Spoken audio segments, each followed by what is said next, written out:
Something is off with this paladin. He looks a bit sketchy. And who are these shady characters that he is surrounded?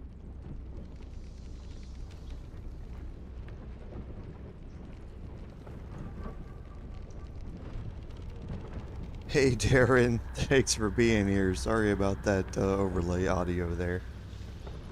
But welcome.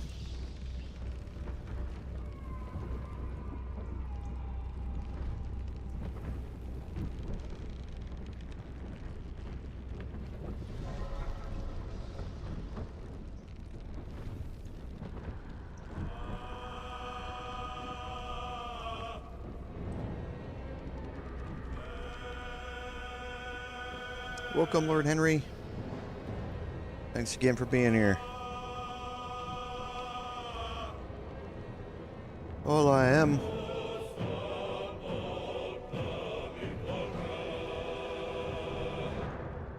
Appreciate everybody being here as always.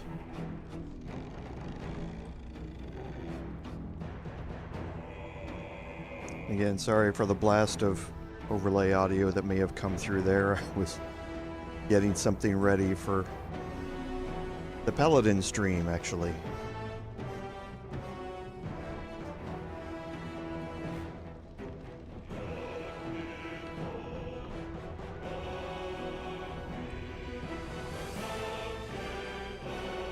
Hey, Philip. Hey, David. Welcome. Thanks for being here.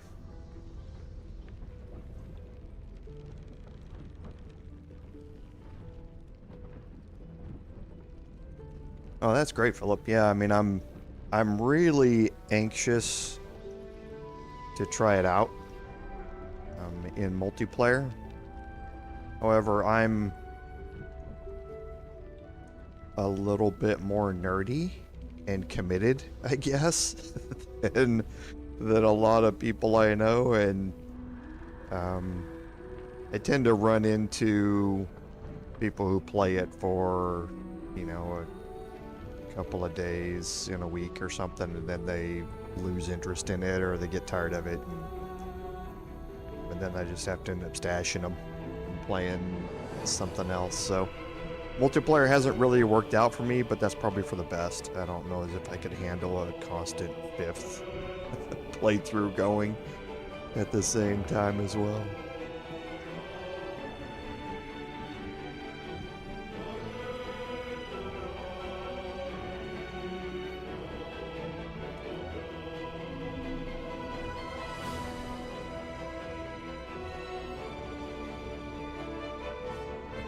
Yeah, that would be kind of the thing that would help solidify it more, as if you were doing it with a tabletop group.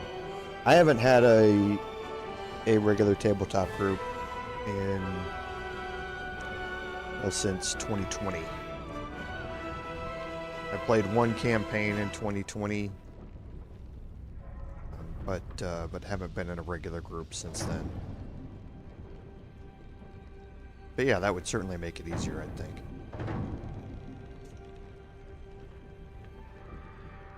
Then again, you might tend to get D&D overload as well. You never know. Pros and cons to it both ways.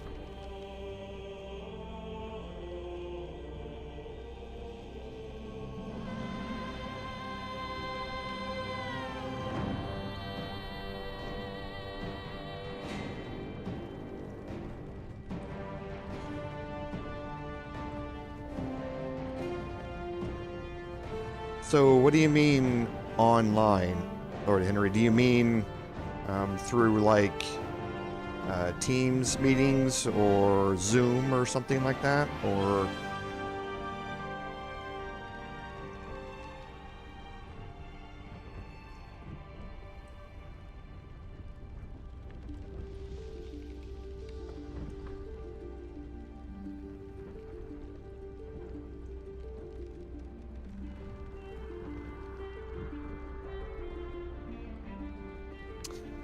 Yeah, that's what I did for the last campaign that I did in 2020 during the pandemic. Honestly, I don't think I'll do it again. One of the things that makes tabletop so enjoyable for me is the spontaneous interactions, the side banter that happens, and that sort of stuff. And all of that takes place in a normal conversation instantaneously. And you can have side conversations and side banter while the DM's working with the characters taking their turn and that sort of stuff. I use Teams and Zoom, almost every day at work. It just doesn't really allow for that seamless get-together feel that in-person tabletop allows. There's always a delay in talking. You can't have little side conversations. The whole trying to make a joke or laugh about something that somebody does and it comes through a second and a half later type thing. It really started to bug me midway through that campaign. And it just didn't feel like a tabletop campaign. It really took a lot of the spontaneity and a lot of the humor out of it for me, just because of the technological limitations of it. So I don't think I'll do it again, but I don't know. Maybe something will pop up that'll change that, but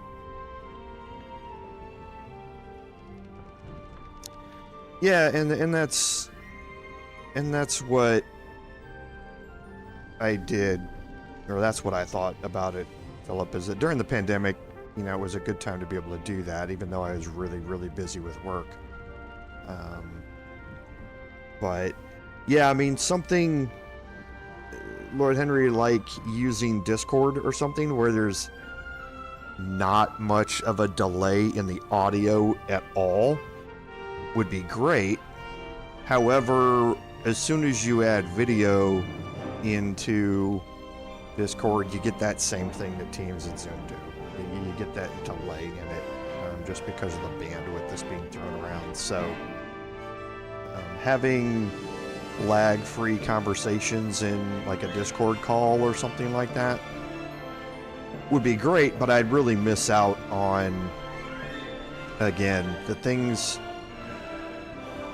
for tabletop. The campaign itself is only maybe 60% of my enjoyment out of it. Playing the game D&D itself is only about 60% of it. 40% is the interactions that I have with the other people at the table. And I just find it gets to be so diminished in a remote capacity, however I do it, that it lessens the enjoyment to the point where I just don't want to do it. But again,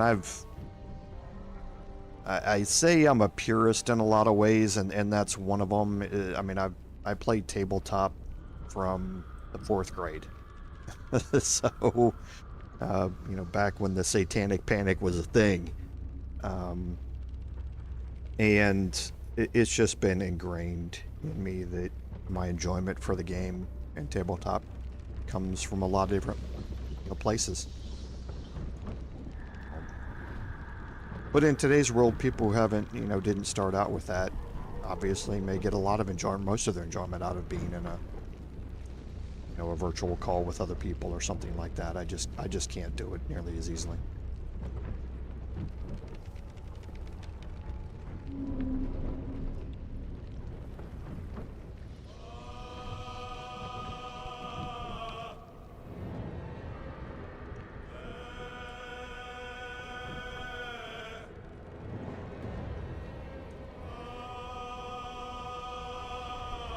The ironic part of it is that starting this is really keeping me from finding another tabletop group. I just simply don't have time. I don't. So I love what I do here, and I love playing this game, but it's just too much.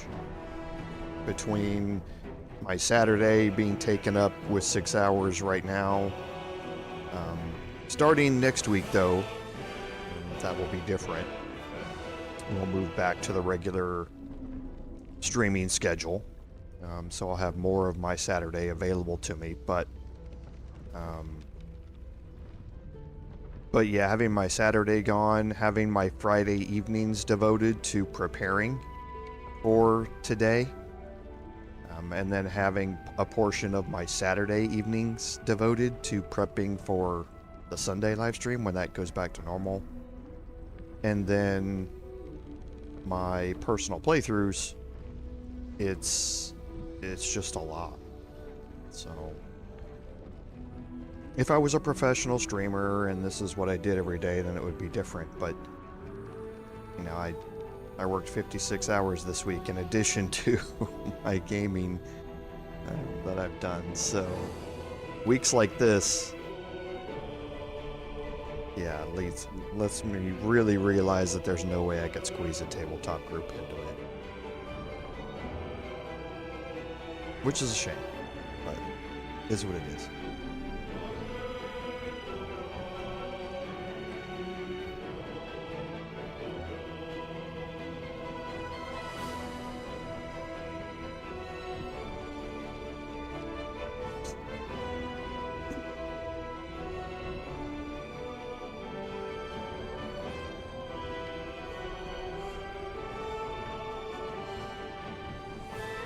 Yeah, David.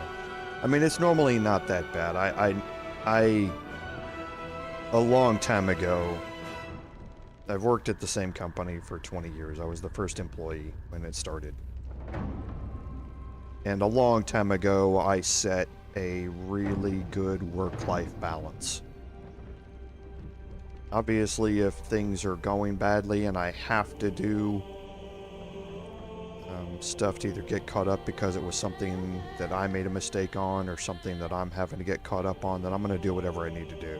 That's just who I am. But I don't tend to pull the all-nighters anymore just to get ahead on stuff or to make up for other people's mistakes nearly as much as I used to in the past. If it's a problem not of my creating, then I tend to step back and that problem gets resolved in other ways that don't involve me working a ton of extra overtime that I don't get paid for, obviously, because I'm salaried. So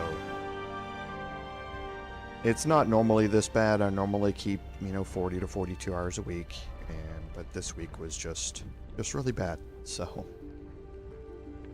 hey, Estimur, welcome. It was a week. Whether I classify it as great is another thing. So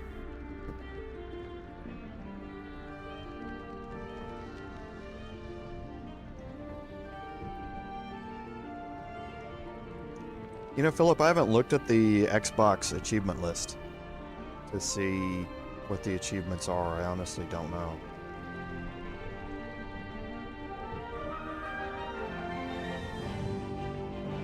No, David, it's the reverse of that is true. You all spending your time with me is what's amazing. Me playing a video game and clicking a couple of buttons to start a live stream is easy. The fact that you guys are all here every week is what is amazing to me. So I'm glad y'all are here.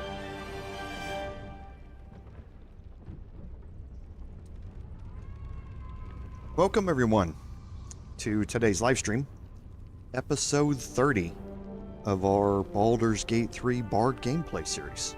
I'm Commander Jorval, and I want to thank y'all for coming along on our journey today. So, on admin notes, the big thing that was dropped to us this week is the fact that we're going to be getting patch 6 next week. Larian put out a tweet and kind of teased some stuff in it. We're getting some new kissing animations that they've been working on for a couple of patches now. We're going to be getting some new idle animations in camp, and we're also going to be getting a little rework of legendary actions. And this is what I'm most interested in, as well as a bunch of bug fixes, of course. The legendary action rework is what I'm most interested in seeing what they do. They say that they're, quote, adding new legendary actions. I'm anxious to see what that really means. Are they actually adding different types of legendary actions that the legendary monsters in honor mode have? Are they just adding more of them per turn or per round? I'm anxious to see how that rework goes and how much it impacts honor mode. I'll be the first to tell you, honor mode is tricky. It is tricky. And adding more legendary actions of different types on top of what's already there to existing boss encounters, we'll see. We're going to get to a point where, yes, I know some streamers and content creators have made honor mode look easy, but it is not. For the casual player, it is definitely not easy, and I don't know if you want to start stretching honor mode to the point where only 5% of the people who attempt it, finish it, type of thing. So, I don't know. We'll see. I'm anxious to see how that goes, but that's the big news that dropped for Larian this week, is that we should be expecting patch 6 next week. So, we'll keep an eye out for that as we go this week, and once it releases, then we'll get more information about it, and I'll talk about it in the admin notes next week. So, on our second admin note, this week is the last week of our adjusted streaming schedule. The NFL football season here in the United States will come to a conclusion with the Super Bowl tomorrow, and as such, I will be moving back to the regular streaming schedule. And what that means is that this stream is going to continue where it is here at 10 a.m. on Saturday until 1 p.m. Central Standard Time. And then the Paladin live stream is going to move back to its regular time on Sunday from 2 until 5. Having all 6 hours on Saturday really just takes up my entire day. And I adjust that through the NFL football season because I am such a fan and I don't want it to interfere with the games that I watch. But after the NFL football season is over, I'm going to move it back to where it normally goes. So we experienced this last year. So if you haven't been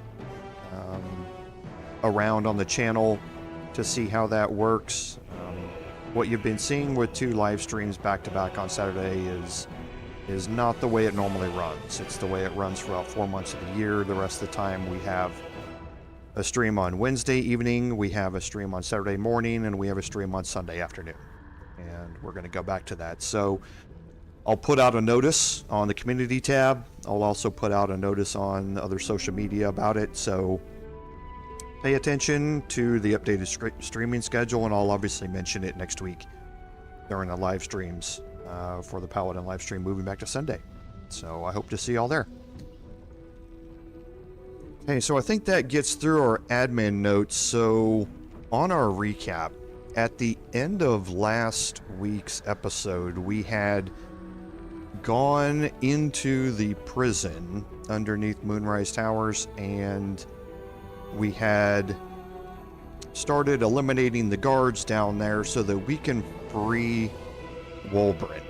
And that freeing Wulbren is also going to tie in with freeing the Tieflings. And freeing the Tieflings is going my voice there, is going to lead us into getting an item that is one of the best items in the game for a class that we currently have in our party. And once we get that item, we're immediately going to move into a respec on that party member. So let's go ahead and jump back in here. And we'll kind of explain more as we go. But first, we're going to start by rescuing Wulbren and the Tieflings here.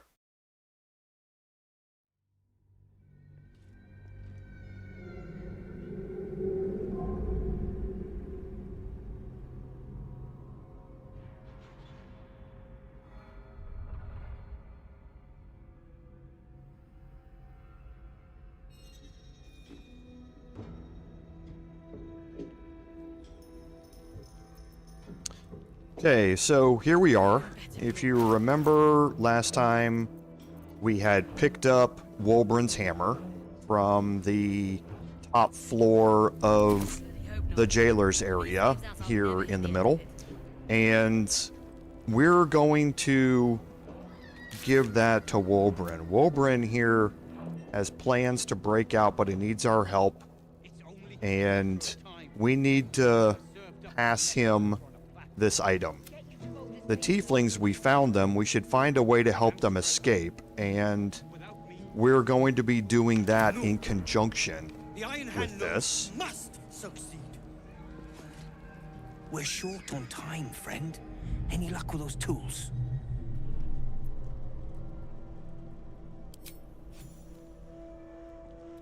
Blessed Gerdul, I thought I'd never see it again.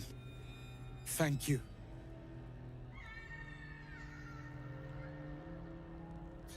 The plan is to wait for a quiet moment, then bust out the back wall. We'll grab the Tieflings along the way. We'll need them if it comes to a fight. You, however, are the clincher. Once we move, keep the patrols busy. If the bastards spot us, all of bloody Moonrise will come down on us. Okay, so you can delay it until a little bit later on. This is why taking out the guards first is the much easier way of dealing with it. And not opening the gates and instead letting him bust out the back wall is the way that you want to go about this. We'll move once it's quiet.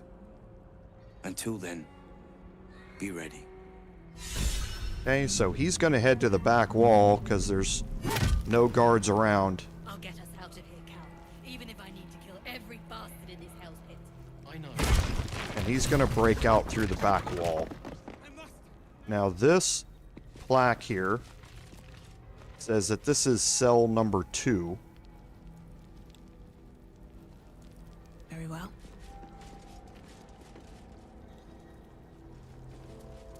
So we're going to go open cell number 2.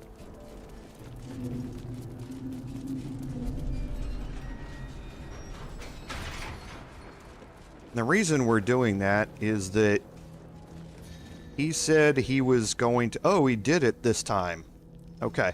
Well, I'm going to show you what can happen.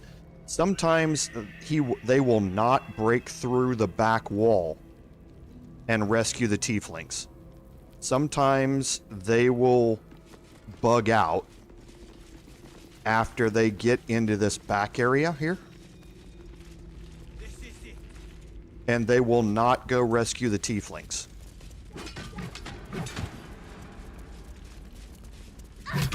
Why are you guys fighting each other? Oh, they're not. Not now. This boat is tied up tight. Alright. They're attacking the boat All that's ropes. left is to ship off. My plan for now is to hide out on the water. Unless you have a better idea. Okay, we do have a better idea. And we have a place called the Last Light Inn, and we're actually going to go with them for this. Safe? That's no small claim in these parts. Lead the damn way.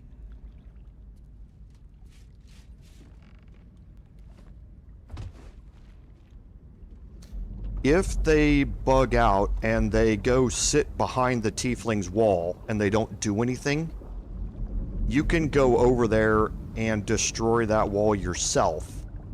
And then the Tieflings will join up with them at the boat. They will attack the boat Drift ropes through and the that dark cutscene will play. Until time, skill, or luck brings you to Last Light's dock.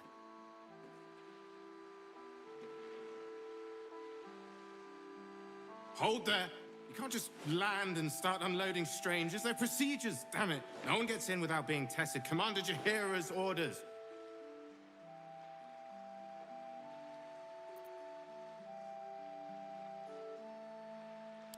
And they'll have it once we know they're free from infection. Here, form a line. Let's see if the Absolute's little pet recognizes any of you. The Absolutes, what? What are you doing? If what you said is true, no one has anything to fear. If not, well, we'll soon find out.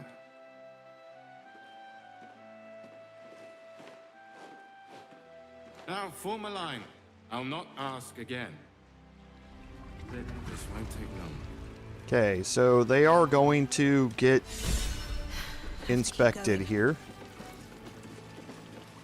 But it's nothing bad. So they will eventually all get their inspections. So, but again, taking out the guards in the basement of the prison first avoids any issues. Handing him the hammer through the bars, as opposed to opening the front gate to the cell, avoids any issues. Because this way they're going to go out the back through the broken wall and head directly to the boat instead of trying to make their way out of Moonrise through the front gates, which is problematic. And then you have an opportunity to get shipped directly back here to the Last Light Inn with them and have this, little cutscene interaction, that sort of stuff, before you get in. So, looking at our journal here, Wulbren has arrived safely. We should let Barcus know that we're going to do that. The Tieflings have arrived safely in Last Light. We should speak to them, and we're going to do that. As soon as this inspection's done, it's only a couple of people left. They're all going to take off and head inside. And we'll just wait a second for that to complete.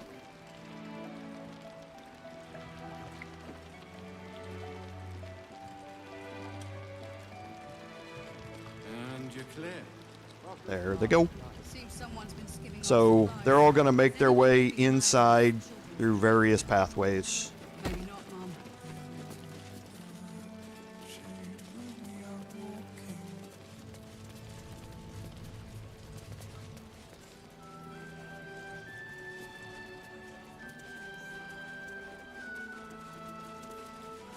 And we can go play out a couple of different interactions here inside Last Light. So the first is that Lacrissa is now back with Alfira here. So we're going to go talk to Alfira.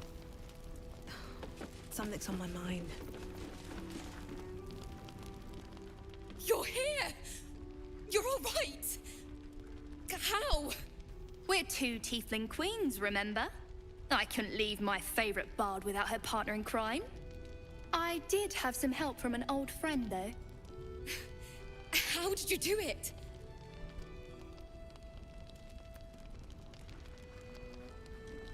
Fingers crossed I'll hear it someday. You should have seen her. She was brave, but also terrifying.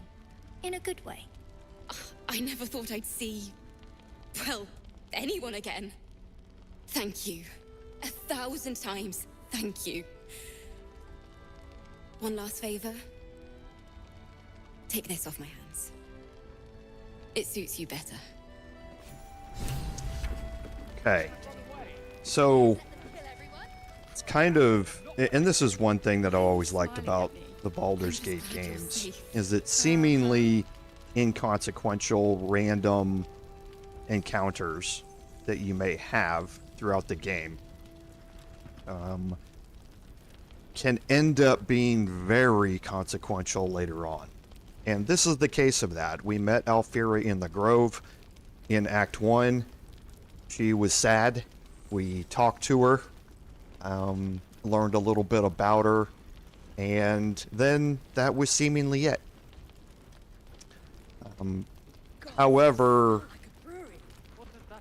following through rescuing them in the Grimforge, the Tieflings, and then rescuing the Gnomes gives you an opportunity to rescue the Tieflings as well. The Gnomes aren't tied to the Tieflings, but you get two birds with one stone. But saving the Tieflings at the Grove and rescuing, or saving them there, and then rescuing them here from the prison underneath Moonrise, gets you to this point. And you get some good stuff, you get some spells, you get some healing potions, and that sort of stuff. You get the Potent Robe, and we're going to talk about this. I can't wait for things to just be quiet.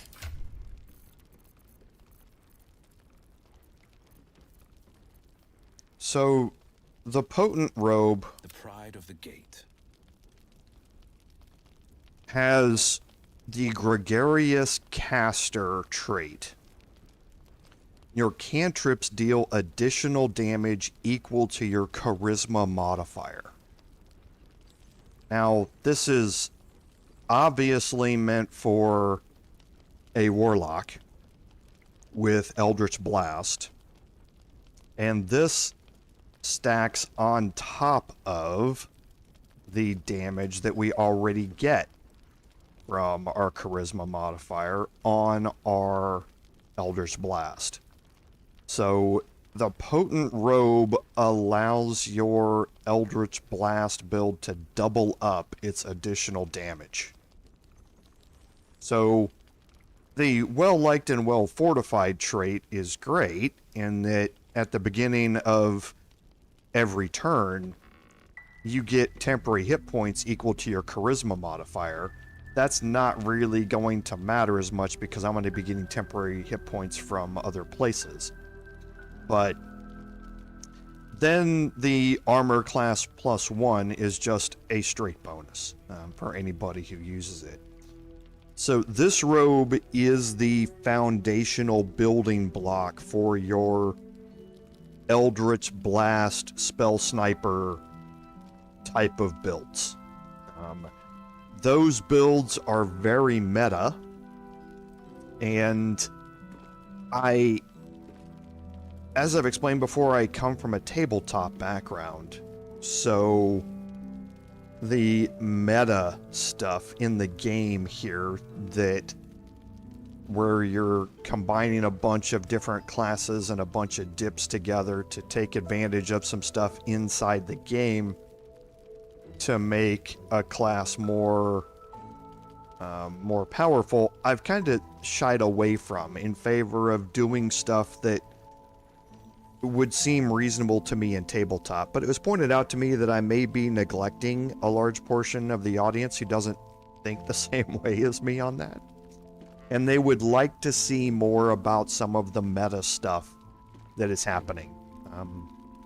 The Eldritch Blast Warlock build is one and has been meta for a while. It's just had to go through some changes as some nerfs have taken place in different patches as we've gone. But this is now something that we're going to delve into. So we're going to immediately drop this onto Wyll,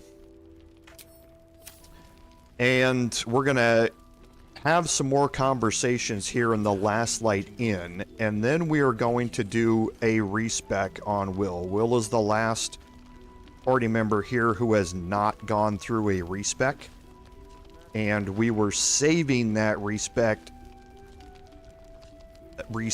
until we got the Potent Robe. Because like I say, it is the foundation upon which the Eldritch Blast build is built. Me? I'm fine. 2 steps at a time. Things in Moonrise were bad. Real bad. Thank you for getting me out of there. Let's go over here and talk to Roland. Did you enjoy relaxing here while I battled that wretched darkness? What were you thinking? I'm sorry, we got captured by murderous lunatics! I thought you were dead, you ass! Both of you! We're all safe, Roland. That's what matters.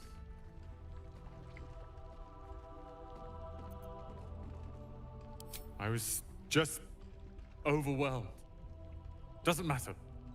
I'm sorry. We should have been here. No, it's not your fault. I shouldn't have shouted. I'm sorry. Thank you for saving me. And the 2 idiots.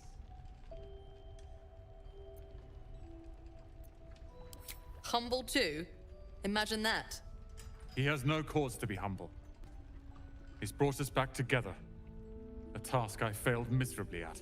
You went out of your way to help us. It's only right you get something in return. Here. I hope it helps. Okay, we just get a good chunk of gold out of that. Shouldn't have wished to live in more interesting times. Can't slow down. I should speak up. Mole can be cranky and mean, but she looks after us. So, stuck up, alright? Because you need all the help you can get to bring her home. Okay, so we haven't found Mole yet. I did want to look and make sure that I didn't leave anything. Okay, so we do have the elixirs of viciousness here, and again, we want to stock up on these whenever we can. The ability to reduce your critical hit number needed by 1 is going to be incredibly useful for the build that we are planning for Wyll. Pleasure doing business with you. Okay. And I think that is all.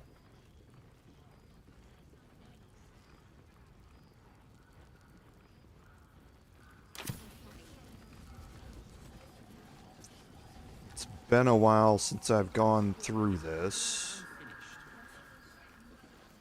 So I'm looking around just to see if there would be anybody else that we would need to talk to. Okay. So now we are going to talk with Wulbren here. Our journal... Actually, we're not going to talk to Wulbren. We need to talk to Barcus. Why are you smiling at me? I'm just glad you're safe. Ah, there you are. Everyone seems to be quite a flutter. Do you know why? You did? But that means... Wulbren! Wulbren! Oh, where is he? Perfectly fine. The accommodation leaves much to be desired. Ah! Can I get you anything? A drink? So now we can talk to Wulbren. Wulbren! I heard you might be about. How the devil did you get stuck here, Barcus? I'm not stuck. I came to find you, of course. Why would you do a foolish thing like that? Really, Barcus? Unfortunately for me, you're my friend. Rescuing you from mortal peril is my right. But you didn't rescue me, did you? I rescued myself with the aid of this helper. Ah, it's you. I should have guessed. Thank you very much for your help finding Wulbren. You don't belong here, Barcus. As soon as the way is clear, pack up and head to Baldur's Gate. But... Wulbren... The rune powder... We need to discuss what you're going to... I said go home!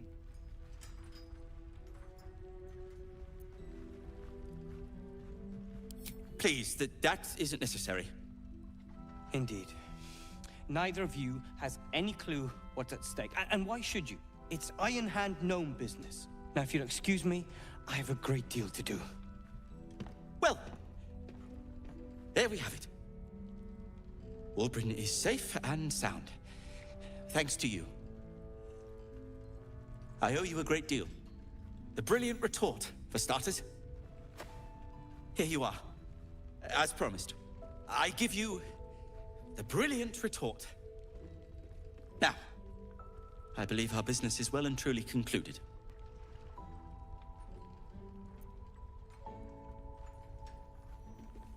One and the same.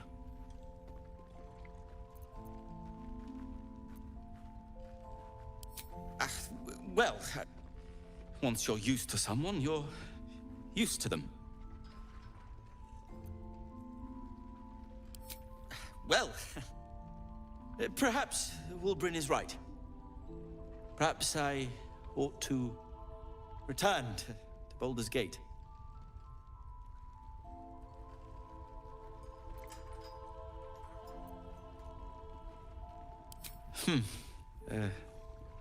Perhaps I will.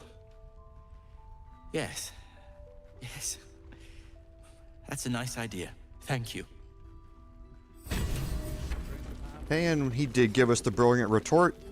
Basically a bomb that explodes for a large amount of force damage.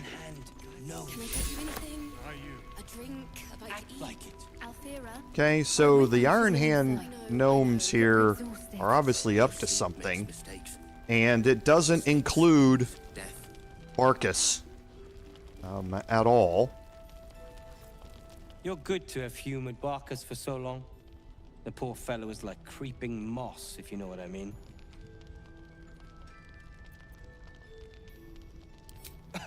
I'm sure, but that's his business. Now, is there something you want? I'm a busy man.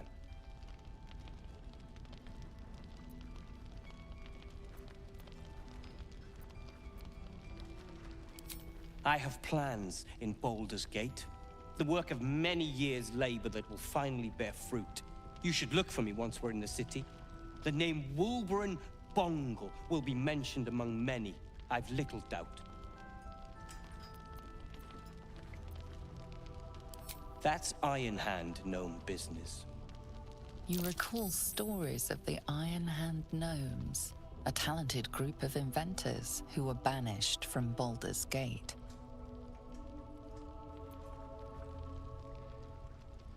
Do not speak of a story you only know the half of.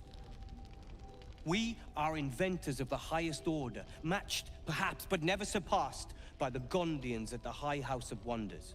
But our forebears were foolish, complicit with Saravok's madness over a century past. And so, we were banished. We still are to this day. The very one. It's the only mistake the Iron Hand Gnomes ever made.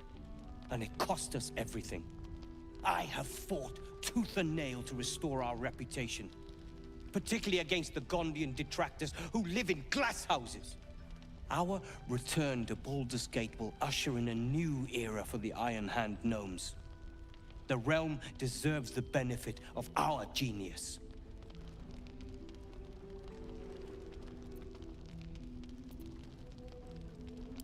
Surely Barcus will take care of that.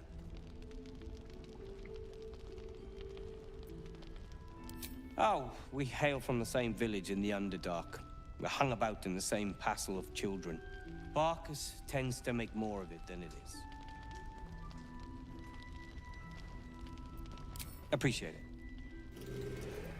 Okay, so there was a lot to unpack there, and a lot that goes into previous Baldur's Gate games, actually. Can I get you anything? I don't think it's a spoiler to let everybody know that Saravok, who he mentioned there, is Saravok Anchev. We're going to see Saravok later on in this game. Maybe not, Mum. Saravok was the main antagonist of the very first Baldur's Gate game, and it's the same Saravok, just brought back, and he was also a potential companion in Baldur's Gate 2, the Throne of Bald. So he's been in previous games. There is a hint there that the Iron Hand Gnomes allied with Saravok, and that is very true. And as such, they were banished from Baldur's Gate. And they are trying to do something that we're just now starting to learn about in the city itself. And you're going to learn a lot more about that during Act 3. Okay? But we did rescue Wulbren. That moves it down here to complete. We still need to wake Arculla, which we're going to do as part of the Lift the Shadow Curse quest. And this was just gifting Shadowheart with the Night Orchid. So let's...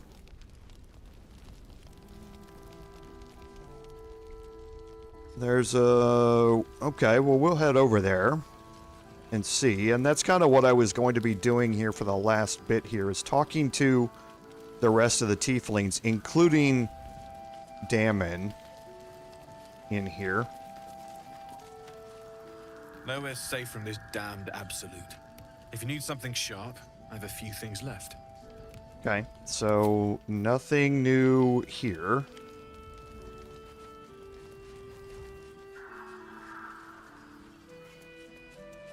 Nothing new out that way.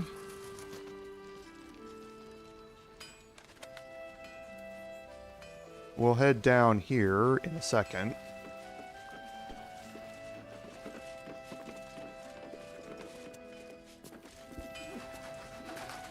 And you know what? I don't think I've ever been in this room.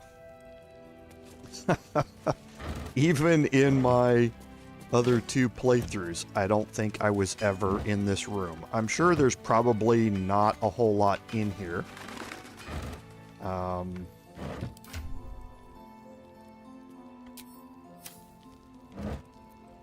For me to look at.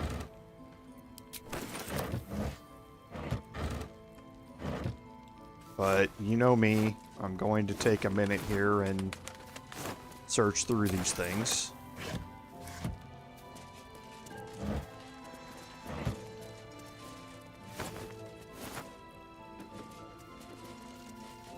Anything of use?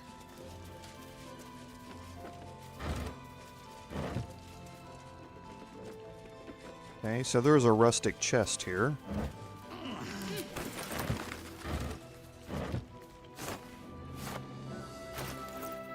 Do I still have my thievery stuff on? I do. Don't give me trouble now. Okay, so 14, so it's a pretty good DC here.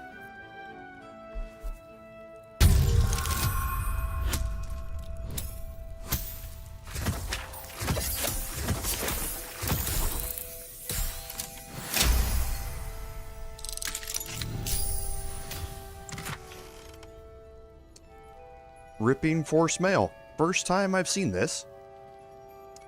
So you gain Force Conduit when you take melee damage.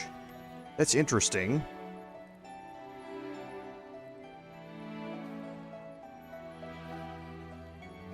Okay. Force Conduit is interesting. We also have another item that grants us Force Conduit as well. But putting it on an armor slot is fairly restrictive.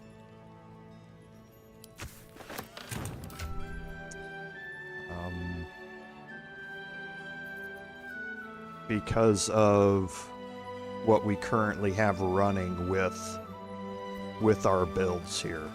So Shadow Heart's reverberation based, there wouldn't really be any need for me at this point to swap out any of the things that I have here for this, but it is something that I'll keep in my camp chest and keep. Never know, it may come in handy if I ever do want to do a Force Conduit build. But Force Conduit, like we've explained before, is like a lot of the other builds. Reverberation, heat, lightning charges, all that sort of stuff that they build up over time, and once they reach a certain point, then you're going to have some effect that takes place.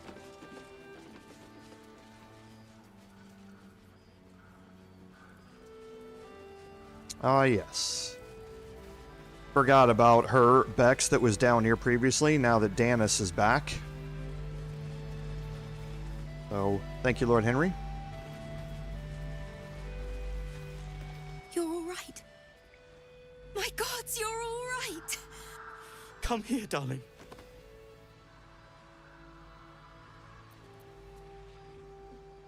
I was so scared I'd lost you. Me too. But we're here now.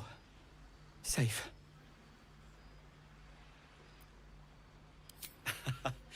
Credit where it's due.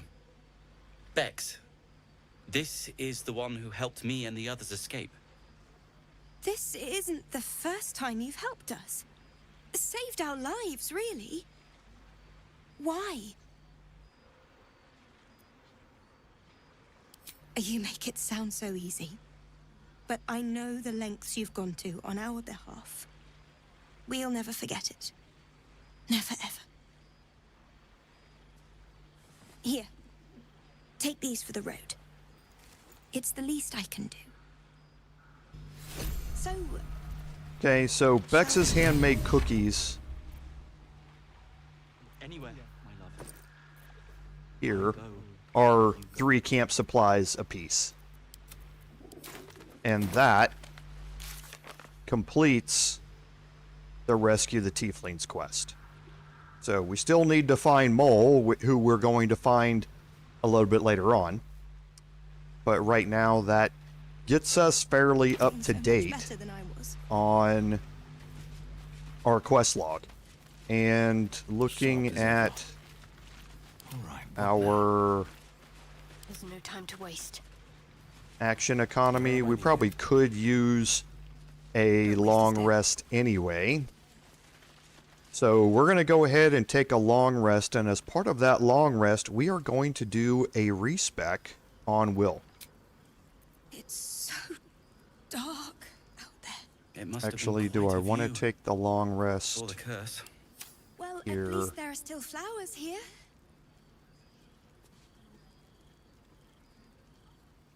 I don't think it's going to matter, but let's not test fate.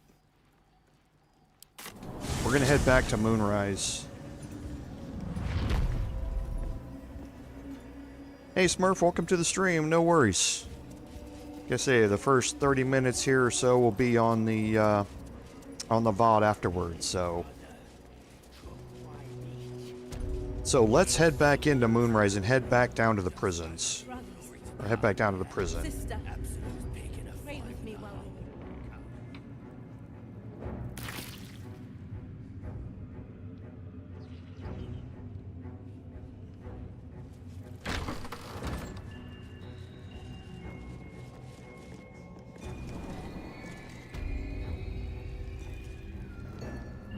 Okay, so let's get this searching down here out of the way. What I don't want to have happen is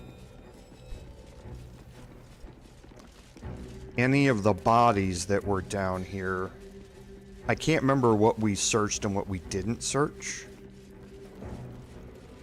So I don't want any of the bodies to disappear during a long rest. So we're going to search this bottom area here. Open up. this bottom floor of the prisons. We're gonna search all of this and take it all. And then we will go take our long rest.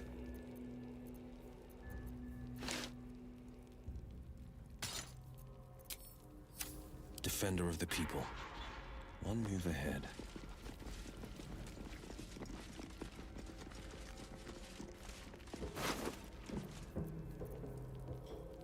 Okay, so the void bulb is always nice.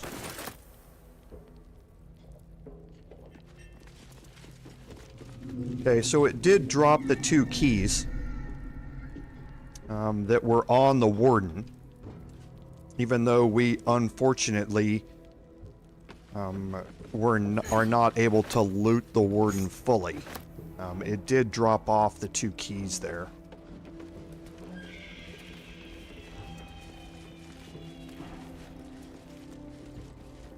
Just a peek.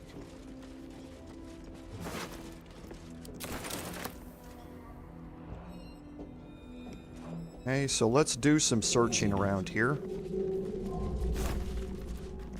And we will go explore a little bit of the prisons here while we're here, and then we will do our respec.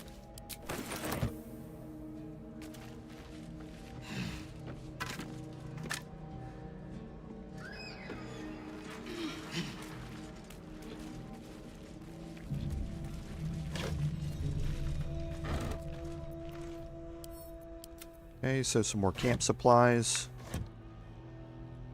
As expected, most of the stuff down here is going to be rotten.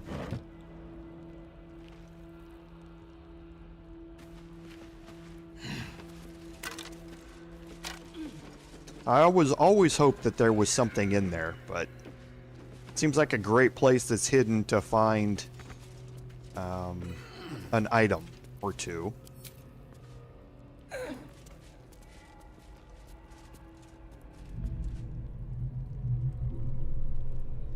Can't knock this one down, it doesn't look like. Okay, and now you have this back area here to look at. There are a couple of different ways to get here. And here you can jump up here onto this upper area. However, you have to have the strength to be able to do it. To be able to jump up here. It's quite a bit of a jump to get up there. So we're going to approach it through the back of the cell here in a little bit. What's in here?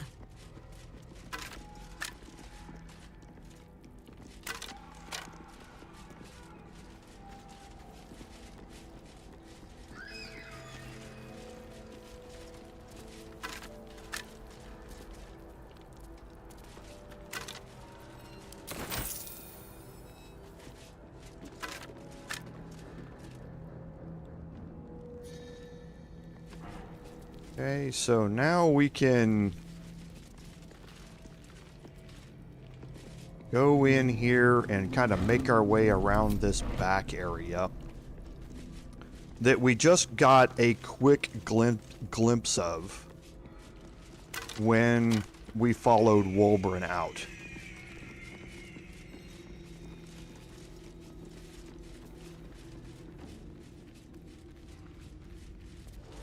Okay, and here you can see that we can jump across this little area here.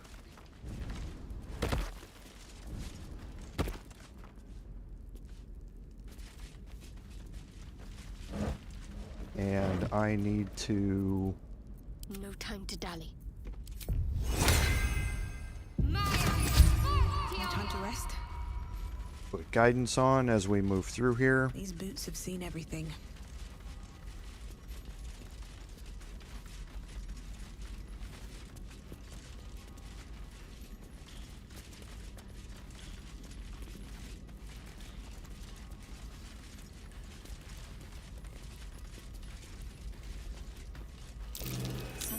There you go.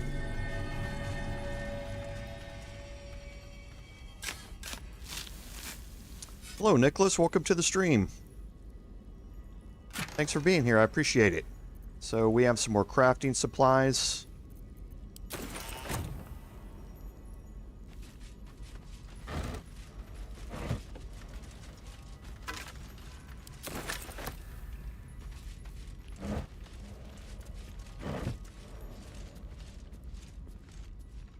Okay, and then we have this cragged rock here, which leads you down. And we are not going to go down there yet. Well,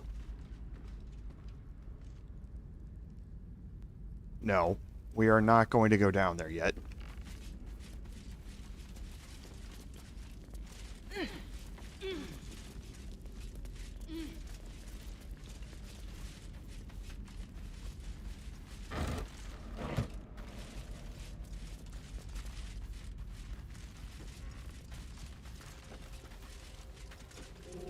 And again, always sharp. These things have stayed interesting.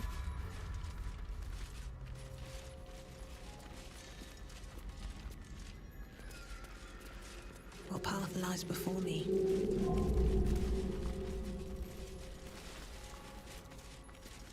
and now you can see where we are. Right above that same area where we were just a minute ago. Okay, there's nowhere to go out here. It's all chasm.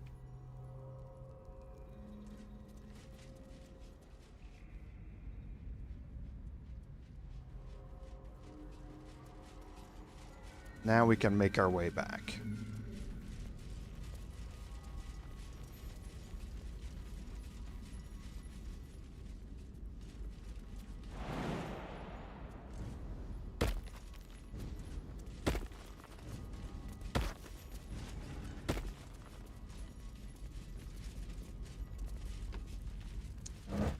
And we have some more stuff that we can search out here. A few camp supplies here and there.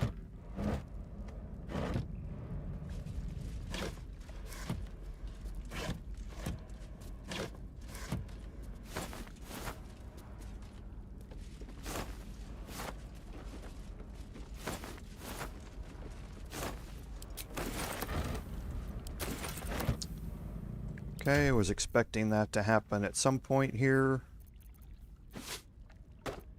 So now we'll go back to searching this with Wyll. Best foot forward. Okay, we do have some various weapons strewn around here we can pick up, all to sell.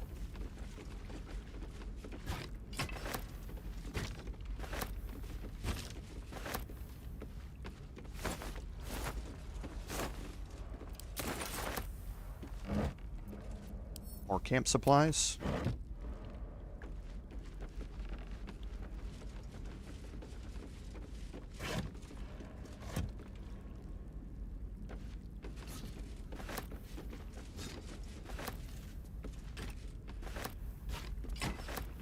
Okay, just some more stuff that we can sell.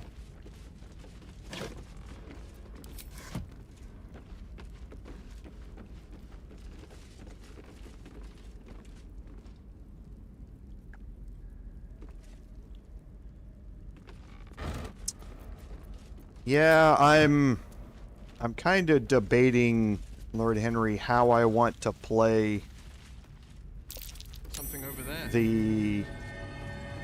the long rest here. Because honestly, it's been too long since I played it in my personal playthrough to really remember what gets affected by a long rest here. So I'm kind of hesitant to take a long rest, but I also don't want to spend the entire stream going through Moonrise here, because you can. I could spend 3 hours going through all of the side stuff here inside Moonrise, and I don't want to do that today. That wasn't the original plan for the stream today, so yeah, I'm kind of debating how I want to go about this. So you're going to see a little indecision from me here as we go through this.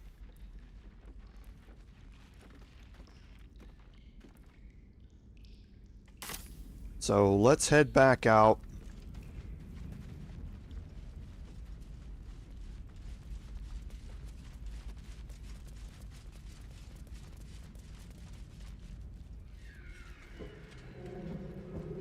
Okay, and now that we're here, we can just open up all of the cells here.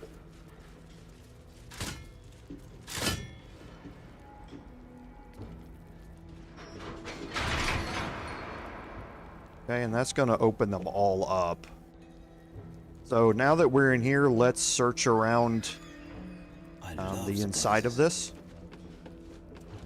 I don't think we searched any of this. But you can read the prisoner log here. Notice that Balthazar's experiments now take priority. So they were going to be experimenting on the prisoners being held here.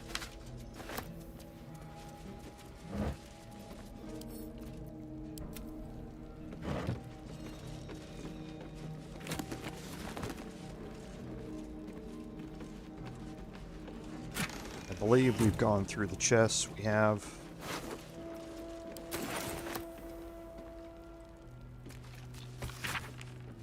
Okay, so there are invasion plans set up here for the Absolute's conquest of the entire Sword Coast.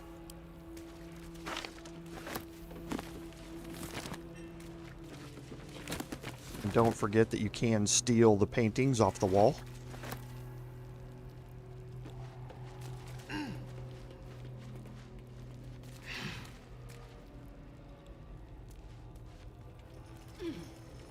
Okay, so we'll pick up some of the items here on the desk now that we can steal without anybody noticing us.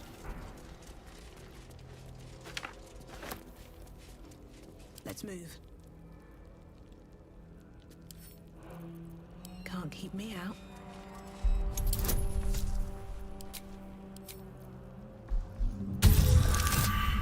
Ooh, looky there. Get both of those rolls out of the way now. So I'm full up on inspirations, so might as well use one for this.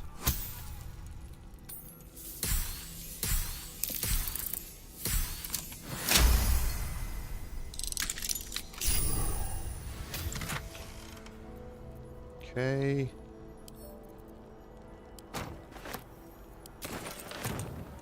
Blade at the ready. There for the taking.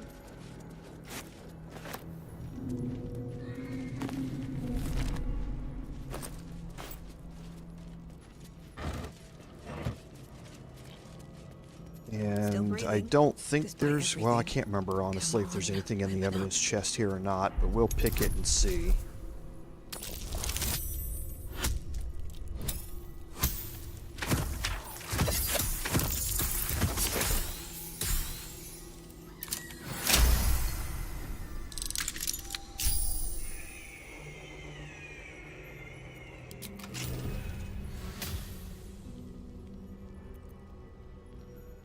Sharp as ever. Okay, so the browbeaten circlet here, so +1 to spell save DC while threatened. That could actually be kind of interesting because of how I've chosen to set up my playstyle for this. But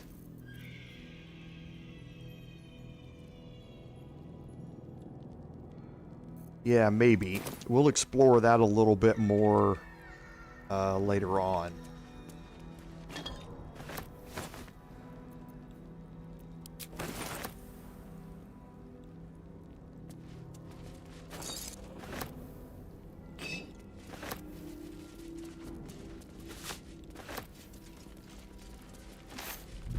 Okay, I was wondering when Wyll was going to become encumbered.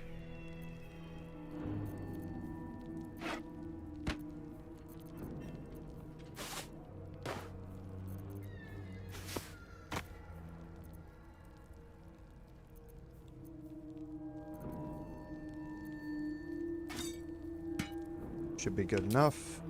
What's next, I wonder? Now Shadowheart can go searching. So here there are, just so you're Still aware, alive, so that's progress. Light on my feet. there are multiple ways to maneuver around this entire area here. You can take the high ground pretty easily here during any of these fights, and you can maneuver yourself around on these walkways up here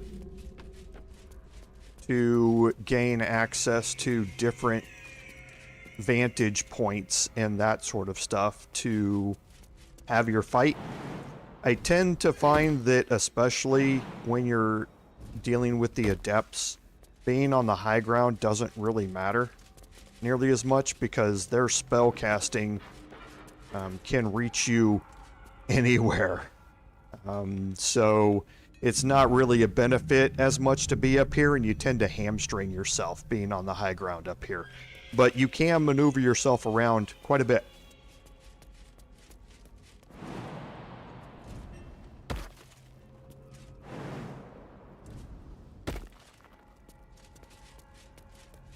But there is something that we want to just go quickly take a look at. And heading down this way, we have a ladder here. We can search this barrel.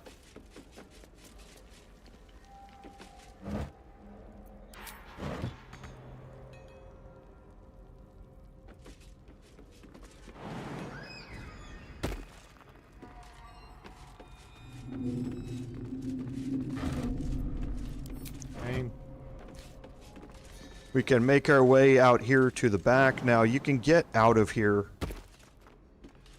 through lock picking the door,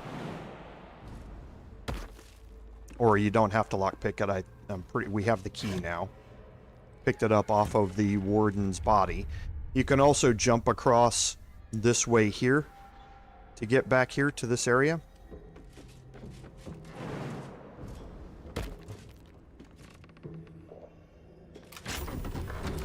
So, yeah, the stash key unlocks this. You can head back here into this area.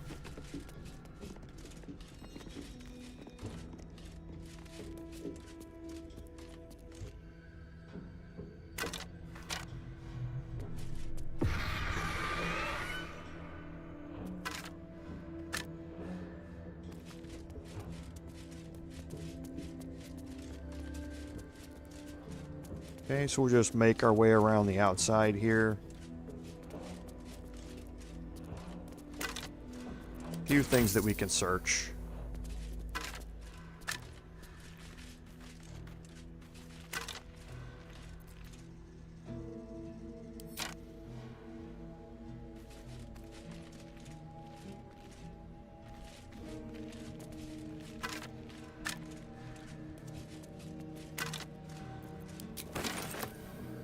Okay, so we have this area here. If you take a look at it, the look of it looks fairly familiar, right? We've seen this type of material before when dealing with the Mind Flayer and on the Nautiloid, and that's where this is going to end up leading to. You can take a jump down into there. I would not recommend doing it by yourself or doing it right now, but this is going to play a major part in what's going to come once we deal with everything here in Moonrise Towers. Okay. So it's an entrance to something that we will be exploring much more.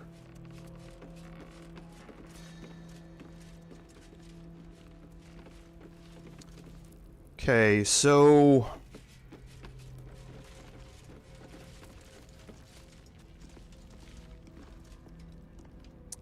let's see what I have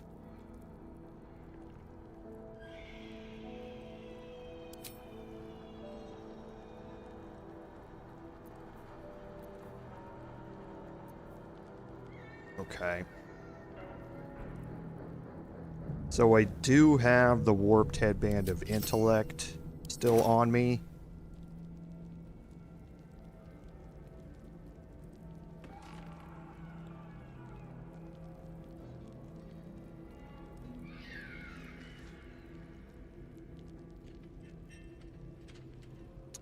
So, actually, yeah, I think, Lord Henry, we probably will go do the Obolette.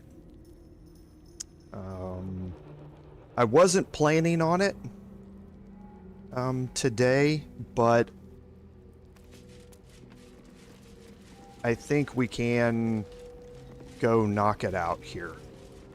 We're only an hour into today, so I think we'll be okay. And it does tie in with the prison here. So I think we'll go do it. Might as well. And now I need to remember where up there it is. So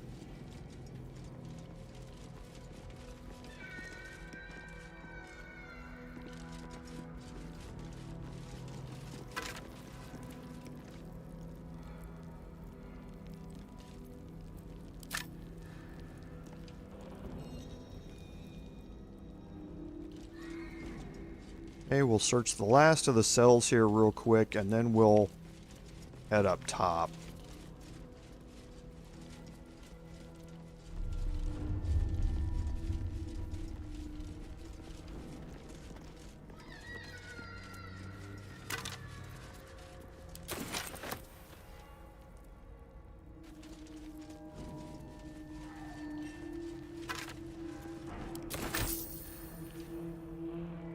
Okay, so we'll do the last bit of searching down here in this section of the prison.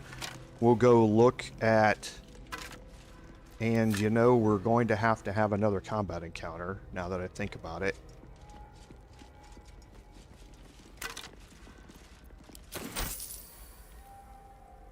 Have a lot on my mind. And, well, in it. Time to get going. No, never mind. Because of this room here.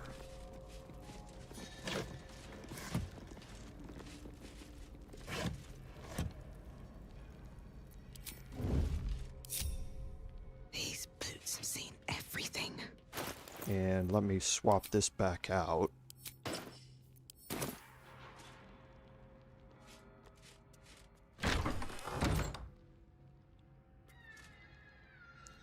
Okay, and the two questioners here. Yeah, I can. Like I say, I could spend the next 2 hours just dealing with stuff here in Moonrise. There's a lot of content here. Well, there's a lot of side content here in Moonrise to do. And that can lead to a bunch of different stuff. So,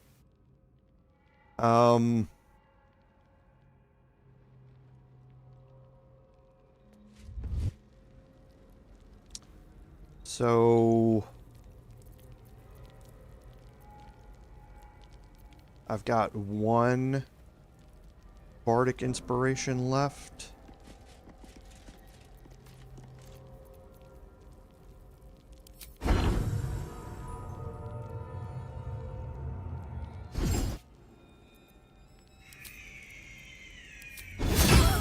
Violence isn't tolerated in these parts, unless it's required to deal with a criminal like you. Oh, and I rolled horribly on this. Okay, confusion. I'm going to counterspell this.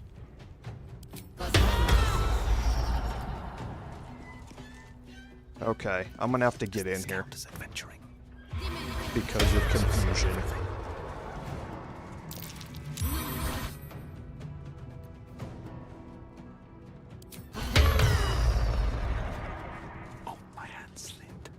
I'm gonna get into the fight here with somebody else.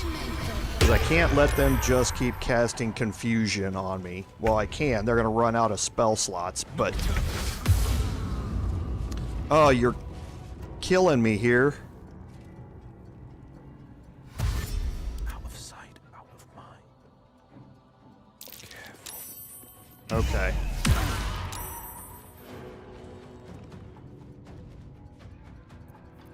Come on. Can't stay idle.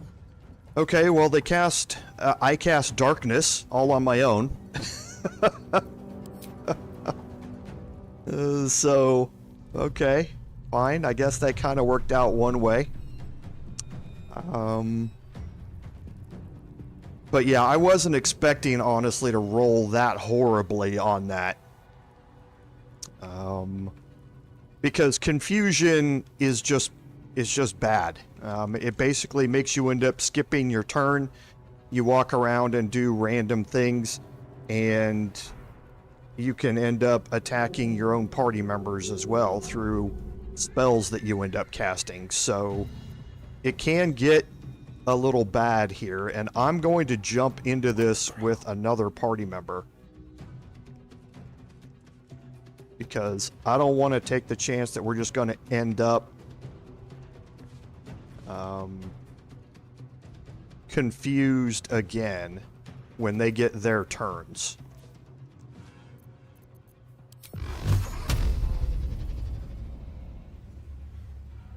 So let's try and take out at least one of them, which we did. Secrecy above all. Need to press onward. Now this last one is in the darkness here, which means I'm not going to be able to cast anything through it from a ranged perspective. And that's not going to work. And if Shadowheart goes in there, I'm going to be blinded. So we're going to give her her turn and see what she does with it. Luck again.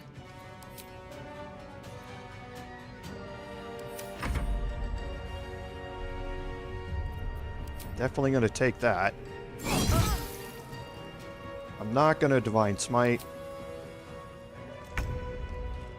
Okay, so that was easy enough. So I'm going to move into the darkness.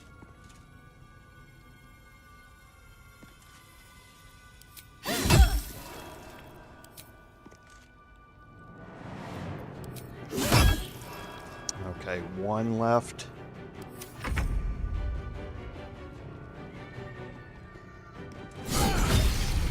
All right. Looking ahead. All's well that ends not as bad as it could have. So, yeah, I'm going to be Where am I needed? short, so I can still cast them with Wyll. Will ever believe this? Whatever comes, I'm ready.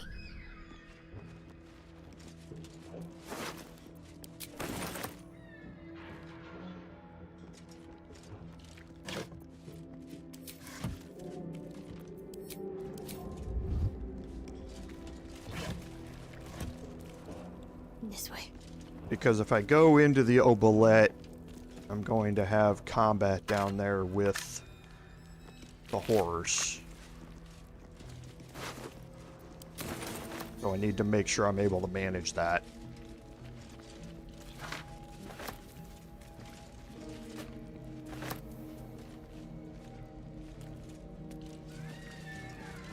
What might you be hiding?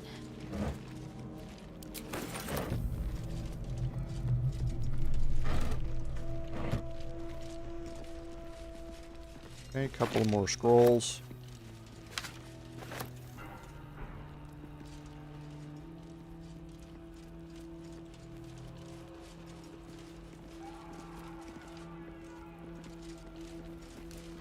Okay, a little more searching down here now that we've opened up the rest of this.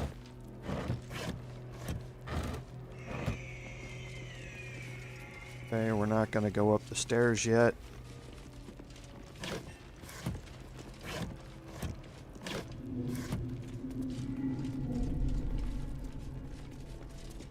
And we're not going to go through there yet.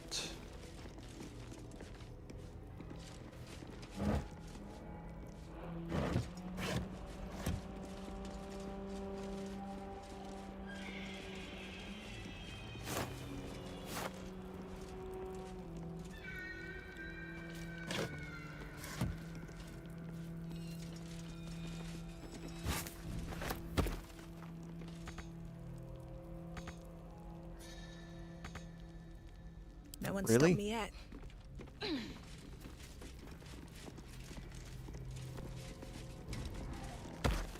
Thank you. Whatever comes, I'm ready. What builds am I using, Mike? So my Bard is a Bardlock. It's a Let's see what we have. Bard Warlock multi-class build. Wyll has not been respec'd yet. We are going to respec him. But we keep delaying that. For various things. Shadowheart is a melee-based Tempest Cleric build with Reverberation. And Kurz is going to, well, is right now a Sentinel Hexblade Paladin, who's going to be Sentinel Polearm Master once we get his levels up. Looking ahead. Enough.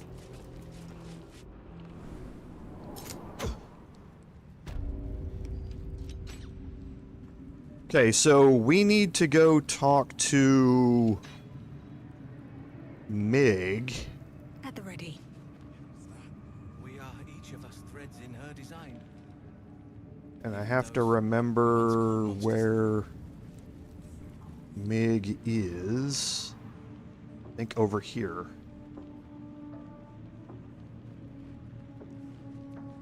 Yes.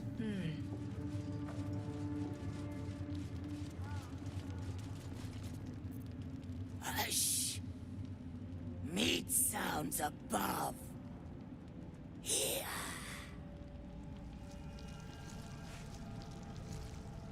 For a moment, you do hear it. Flesh sliding on stone, like a living being extending through the walls. Big! In walls above! Maybe whole tower. Loudest near kitchen. But Mig banned. Not allowed to pet nose. You find meat? You share.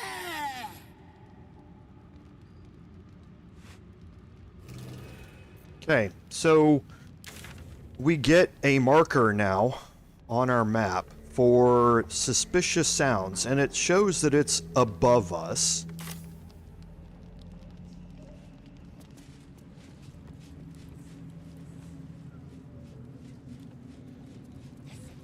Of many hearts, one soul. Okay, we have a ladder over here. And before I go up...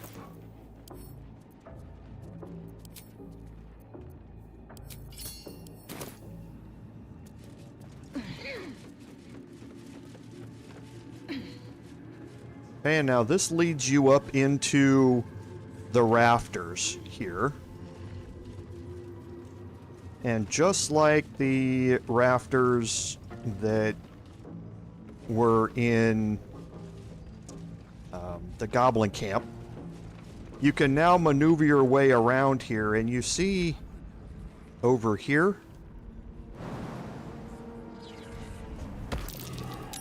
That might be worth a look.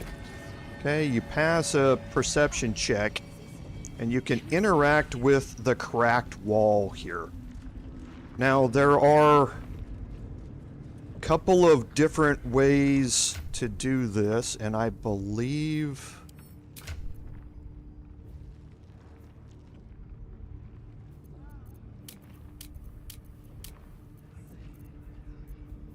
So I have a +3 due to my intelligence right now. So Wyll has a +4, because I'm pretty sure this is an Arcana check. At the start. Let's see. Through a narrow crack in the wall, you hear something shift against stone. The pulse of a crawling, living thing.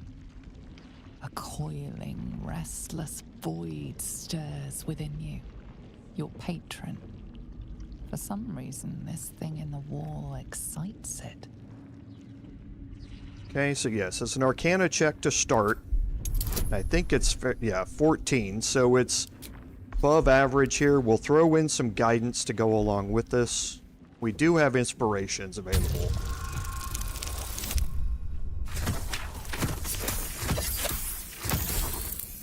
Good deal. You can't quite catch a glimpse, but you recognize this feeling. The same alien presence you felt on the Nautiloid.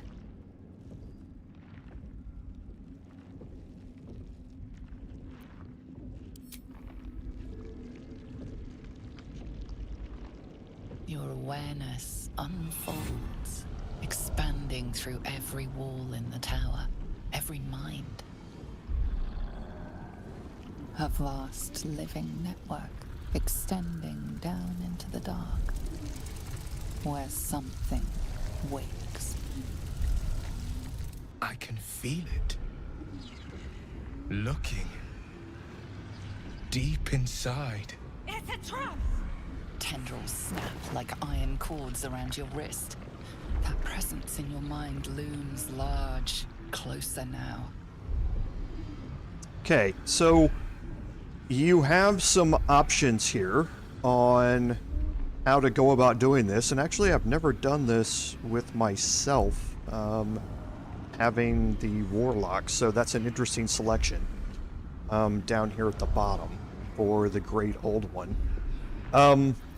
But you have a bunch of options to pass a check here to prevent you from being dragged in there. You actually don't want to do that. You want to do nothing or fail these checks. The tendrils tighten, and suddenly you are elsewhere. The presence is no longer approaching you, but encircling you, observing you.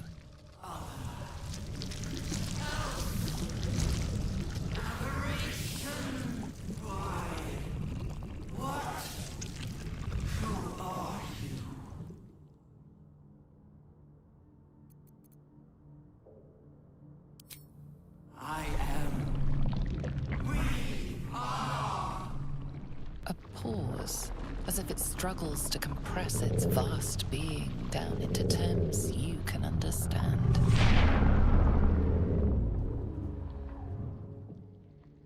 This is the voice they have given me. To better speak to your kind without breaking you. I was once a servant of the grand design. Now I'm a slave to theirs. But you are the flaw in their design. The single thread that could unravel everything they've planned.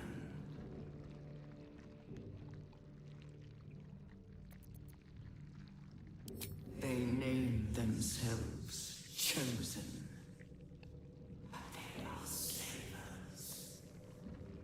They will use me to bind this world.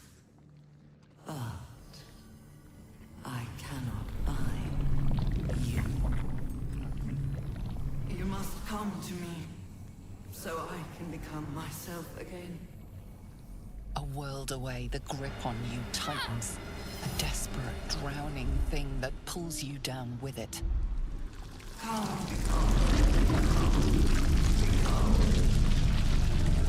Come on, Chief! Get a hold of yourself!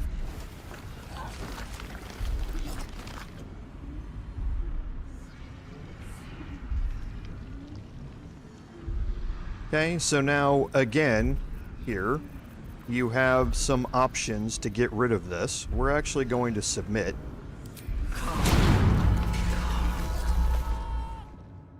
An illithid oubliette. Right beneath the towers. What the hell is this place? A colony must be close.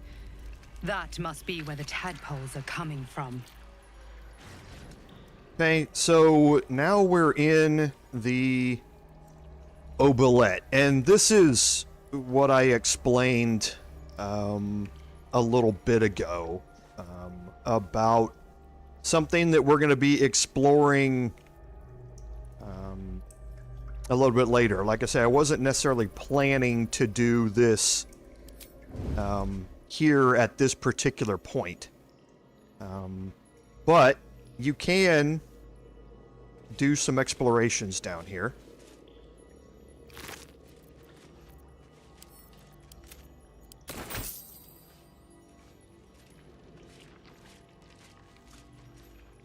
Don't waste a step. Another parasite. Collect it. It might be useful.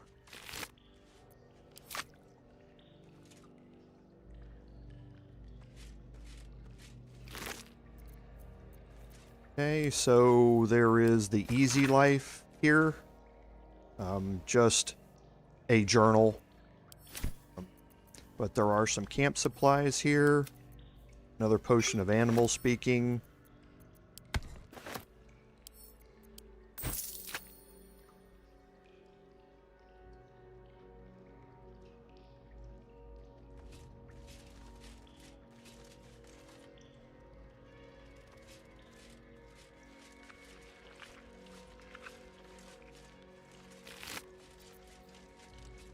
A Harper pin down here, and I really should be searching all of this with Shadowheart, but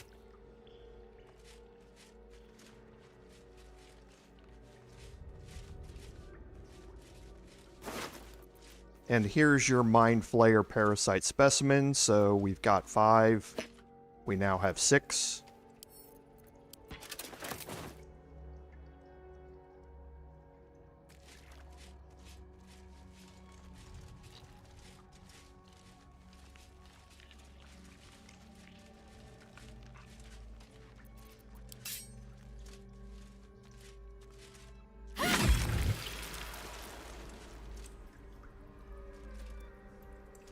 I need to concentrate. Now, Shadowheart.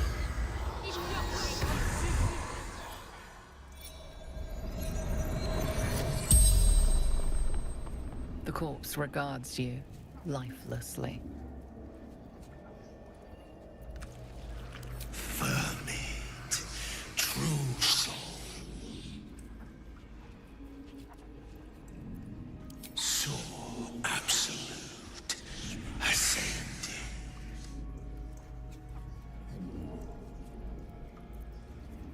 Left flesh, joined with her, eternally.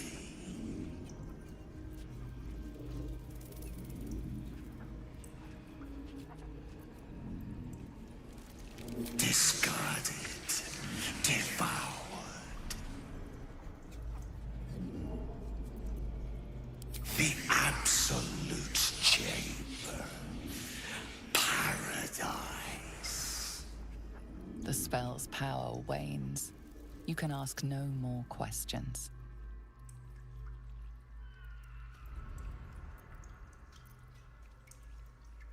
Okay, so we can search the goblin here Anything useful. for some crafting supplies. And you're seeing some other stuff pop up here.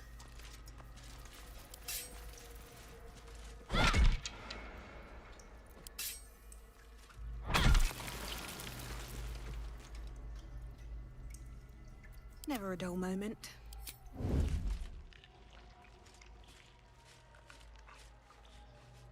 Should mind my step.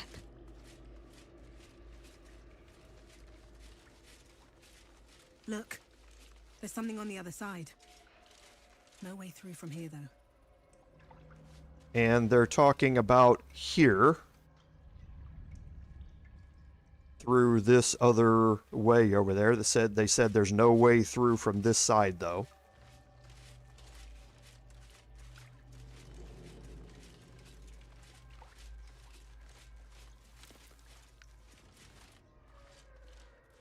Hook horror. Wonderful. Okay, and then, like they said, you're now going to get some encounters with hook horrors. We've seen hook horrors before.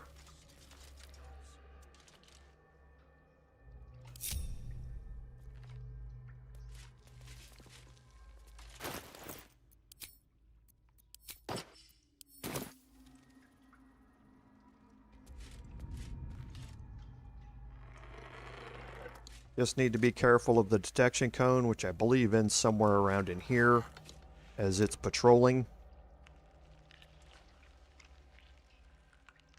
Okay. So there are multiple in here. You have another one over here. You have this one that's patrolling here. And I believe there's actually a third. It's up here. Like I say, it's been a while since I've played this. So, we're going to drag them back here into this location.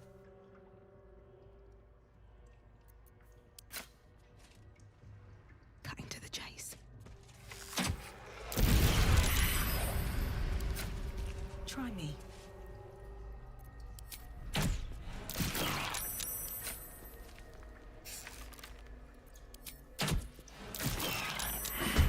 Okay, so as long as it's going to take a while for it to register the attack and break me out of stealth, I'm going to take advantage of it. Okay, so a couple of hook horrors here to deal with. Nothing very special about them. We've dealt with them before. So the multi-attack prone is the big deal. When they have an ability to leap at you, and when they leap at you, if you don't pass your dexterity check, then you can fall prone, and when you're prone, they can execute a multi-attack, which can really hurt. It does a lot of damage. So we are going to bring Wyll up here. Every step counts.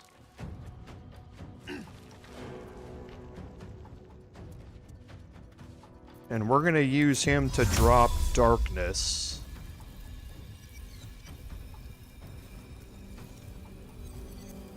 Here.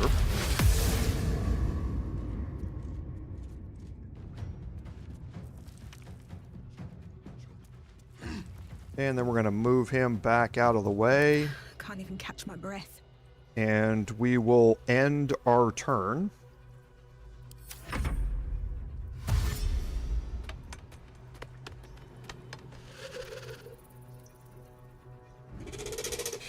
There's the pounce attack. Okay. So, just having the darkness up there brought Wyll into combat, which isn't a bad thing. Okay, we're going to get him into the darkness.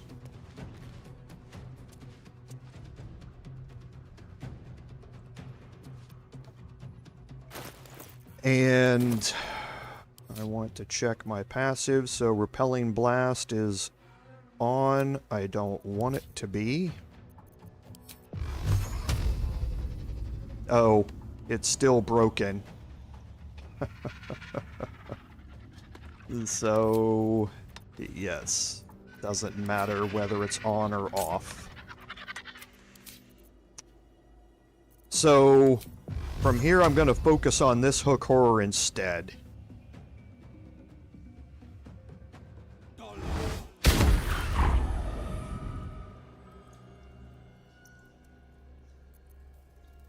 What to Now I'm going to bring my paladin up.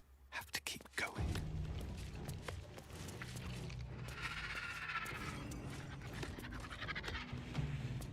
He can get into the darkness here. I want to get near me, so again, I can trigger a reaction attack if they go after any of my party members, because I'm now within range of all of them. I'll move back a little bit. That should get me in range of Wyll, hopefully. Okay, so we do have advantage here.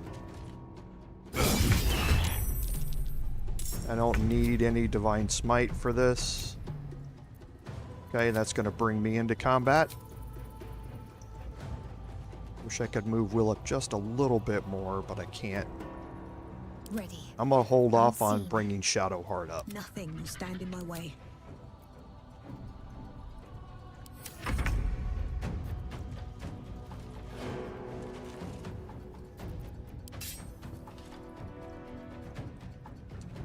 So let's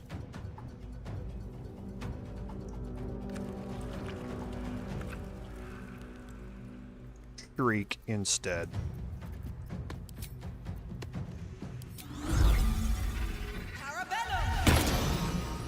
Since I do have the dislocated shoulder debuff, I'm going to focus more on support for this time. So there's the pounce attack.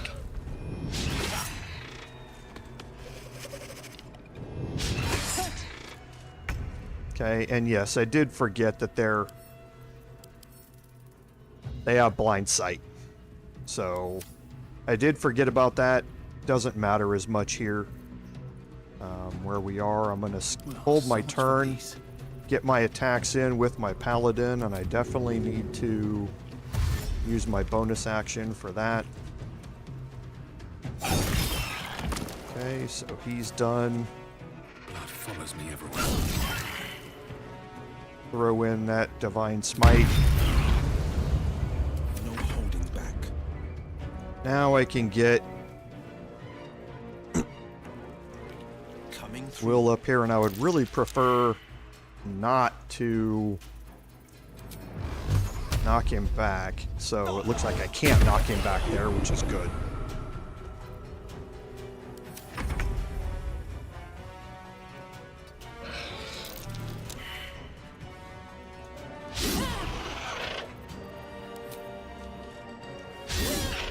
Wow, 2 1s in a row.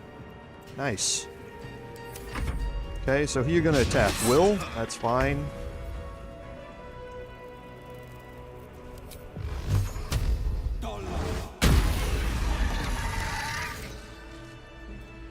Okay, so now before I go up any farther, I've already passed or failed 2 of those.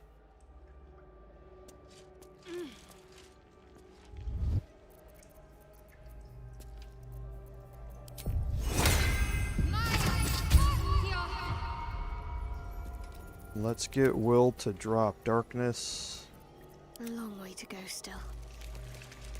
Have to keep pushing. Have Shadowheart move up here. That's curious. Okay.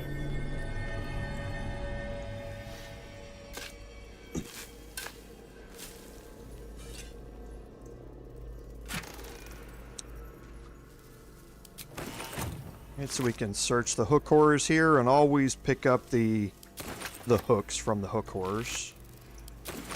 Can't give up now. Okay. And yes, if you didn't mention or didn't hear it when I commented on it, I have a dislocated arm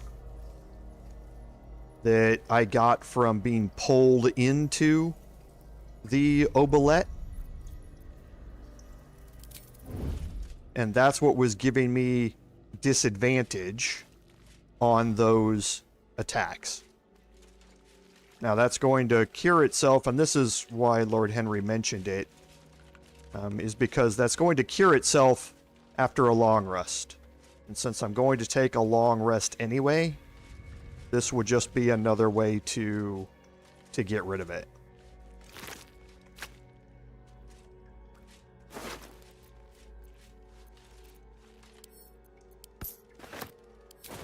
Okay, Shadow Hearts encumbered.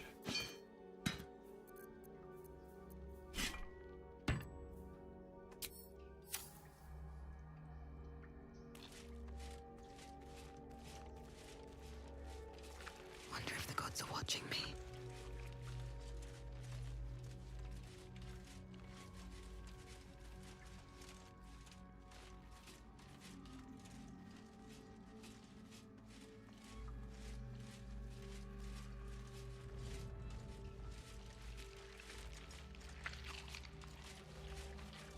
Okay, so we'll just make our way around here.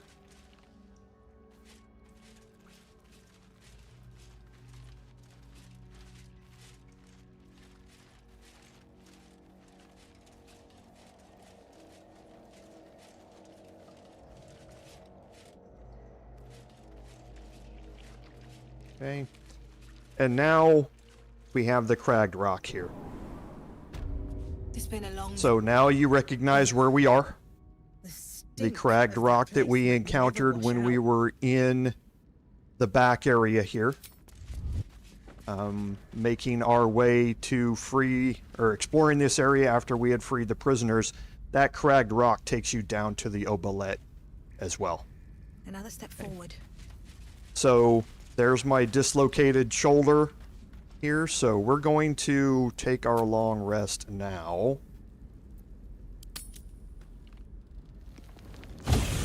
And while you're down in the oubliette, I don't know if you noticed, but when you're down in the oubliette, your mini-map is red bordered, meaning that you're not able to take any rests while you are down there. You have to find a way out of the oubliette first to be able to take a long rest.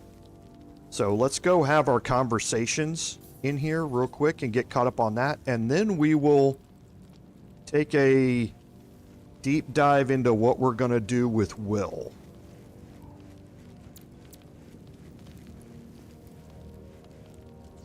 Guess we'll just start with the projection of Gale here. Good evening. I'm here on behalf of Gale of Waterdeep. He wishes to extend you an invitation for a private conversation in a more suitable locale.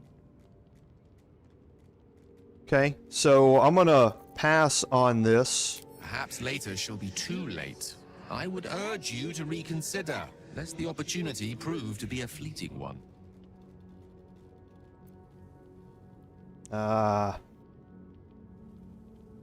No, I can still have all these. It doesn't matter whether I do it now or not, so Simply I'll go ahead and do this follow now. the path, and soon you will find him. We are diverging quite a bit away from the script that I had laid out for this playthrough, but I don't think it's going to take too much time.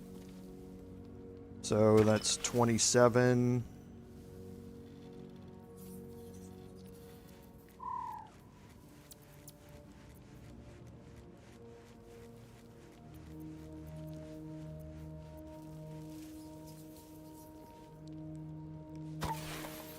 And then I need one camp supply. There.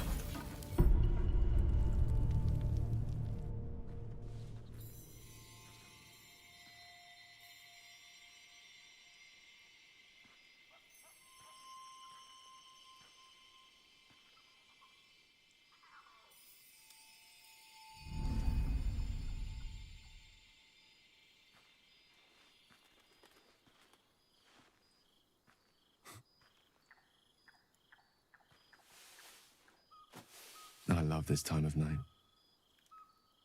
There's an almost reverent silence that accompanies the peak of darkness, when you'd almost believe the dawn will never break.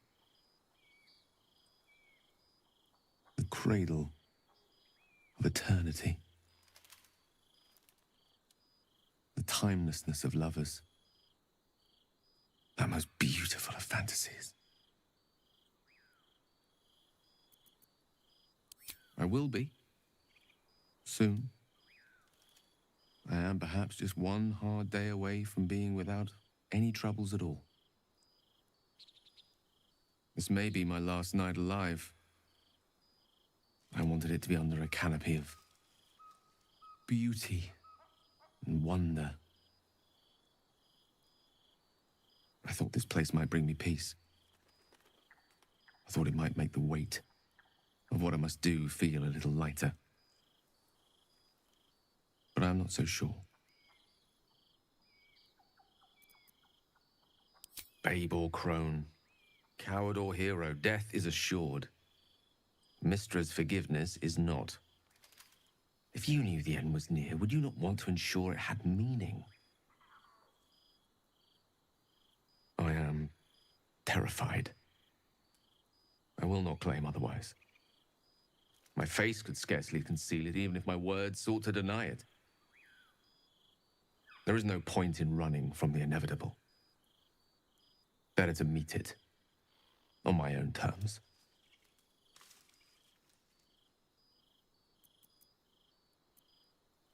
Resigned to it, rather. But that is not to say I am without fear. Far from it. Stay with me a while, will you? Day will come all too soon, even in this place.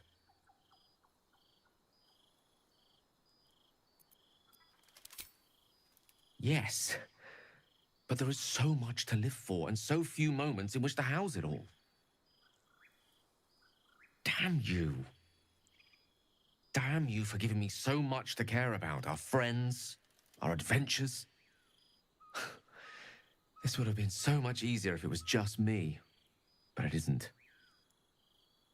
If there is a way, any way, to save all that's grown dear to me, I want to seize it. I just cannot fathom what that might be, other than to fail Mystra and condemn the world. Stay with me, will you? I don't want to think of it anymore, but I don't want to be alone either.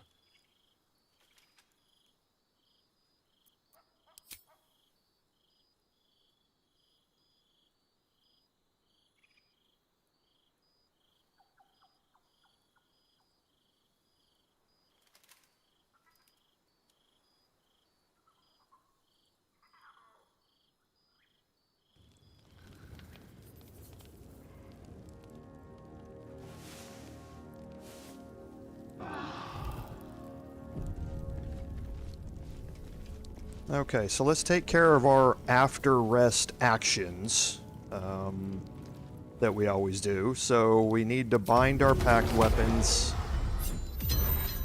Is that blood? No, never mind.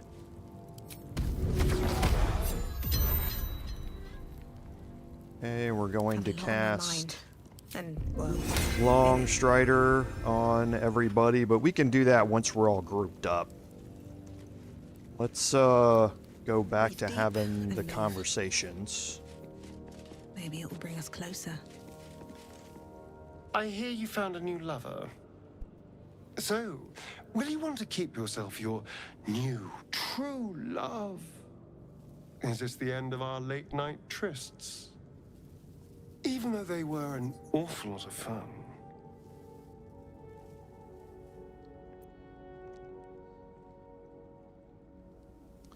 So our relationship pool has gotten a little muddied here. Come now. Wyll won't agree to that. He's stuck in the past. And that's coming from a vampire. But if you ever get tired of your decades-long devotion to one another, I'm always here for a sordid affair.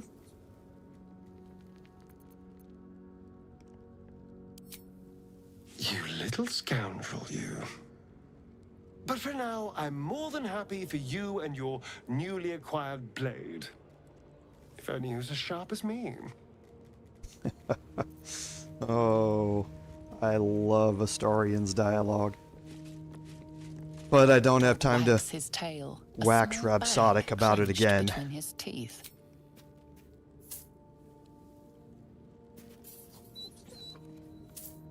He gives in and surrenders his find to you. Great. We got a great melee weapon.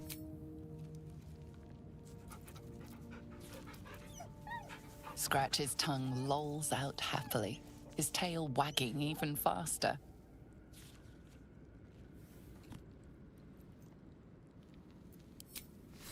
We can cast Speak with Animals on myself right now, just to get that out of the way. Okay, we'll go talk to Shadowheart. Okay, what did I pick up that encumbered me?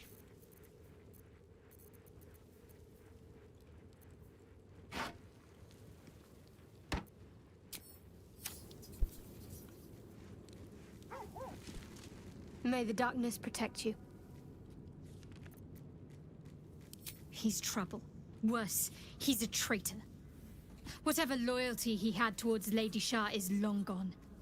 It would please her greatly to see him meet his long overdue end, I'll wager. Okay, so nothing there. We probably need to talk to Astarion about Ketheric.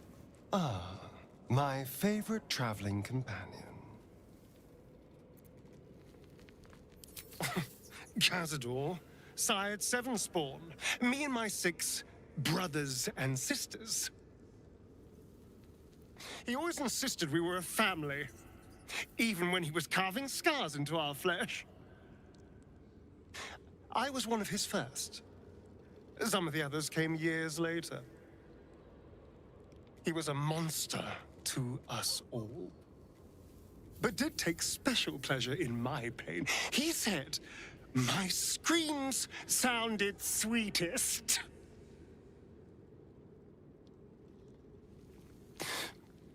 And now that I'm gone, I don't know. I pity the other 6. Okay, nothing new there. But again, Neil Newbon, just a great actor. Greetings. Okay, nothing new from Lae'zel. In my years as the Blade, I've witnessed countless cruelties, faced unimaginable evil. But Thorn, he is made of pure hate. The Sword Coast will rejoice when the bastard's fallen. My father is somewhere in this tower. I won't leave him in Thorm's hands. And lest we forget, we've a devil to rescue. 2 missions, 1 destination. Not in a mere prison cell, certainly. My guess, Thorm will have confined him in the bowels of the tower. The deeper we dig, the closer we get.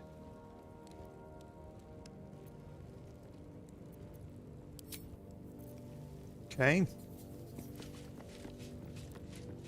Now we'll talk to fan favorite Karlach.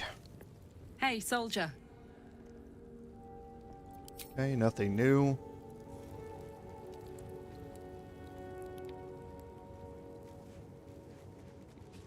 Go talk to Gale.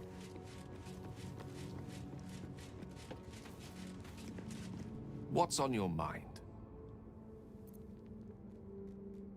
Please, there is little more to be said on the subject.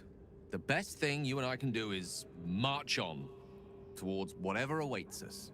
The end may be close. Time to reap what we have sown.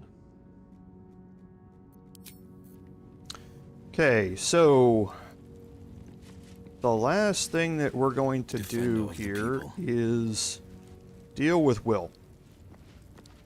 We want to do a respec with Wyll. He was the last person of our party that hasn't had a respec. Now we are going to go do a respec on Shadowheart. To move her to swap these 2 numbers. To swap these 2 numbers. And that's because we want to increase her melee to hit chance, because that's what we're focused on. You can start out by having her more dexterity based to take advantage of the initiative and that sort of stuff, but we are going to counteract that with the alert feat, which we've already done.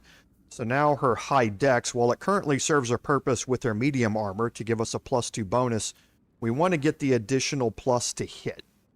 And I'll respec that off stream just to swap those 2 numbers. But for now, we need to get Wyll heading out started on the path towards his final form, so to speak. And to do that, we're going to talk to Withers. Ah, another. Thy name has been recorded. I shall be here in thy camp for whenever thou hast need of my services. As thou desire. Okay, so with the build that I have planned for Wyll, it doesn't matter the order in which I take the two spellcasting classes. They're both charisma based, so it doesn't matter which one I take first. So, however, that choice will be different if you're starting this class from scratch in your playthrough.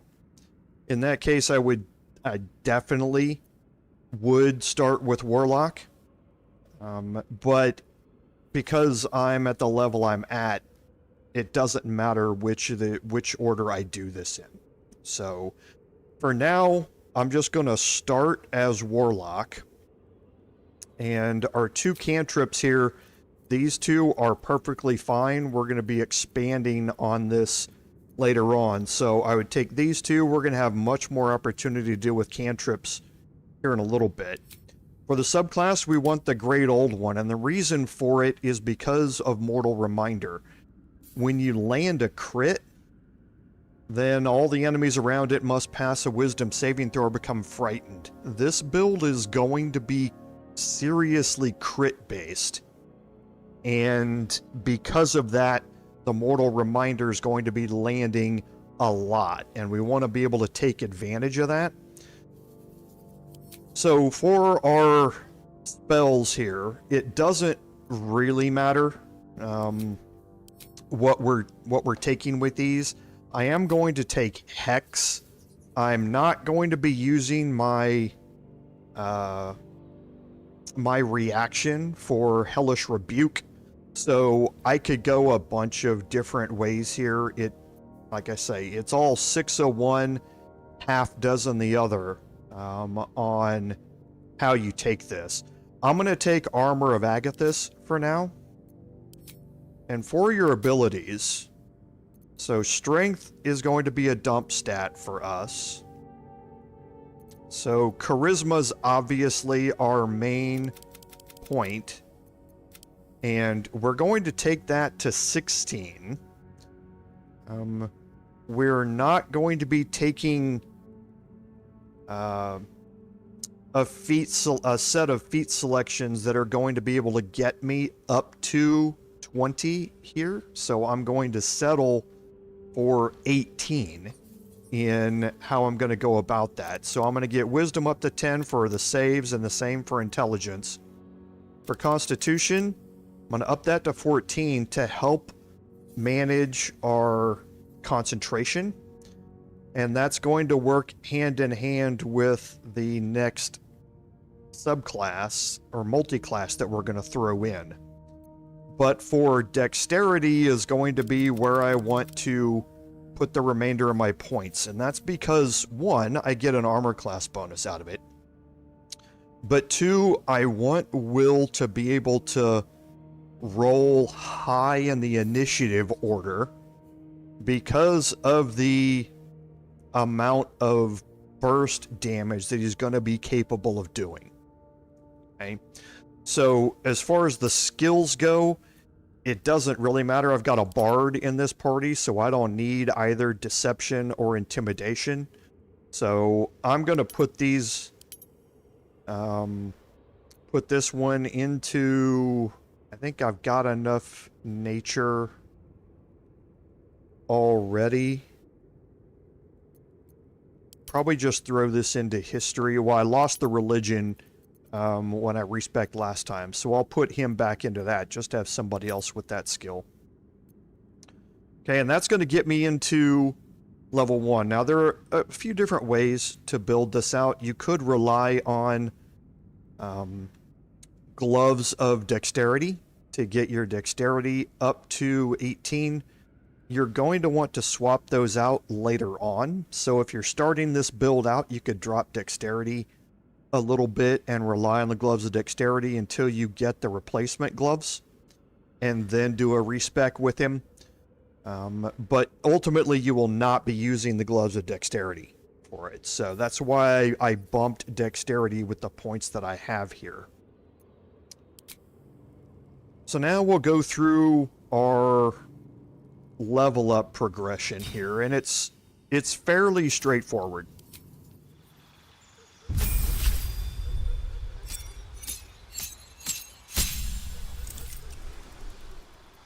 Okay, so for my spells here, again, it doesn't really matter what you want to do with these.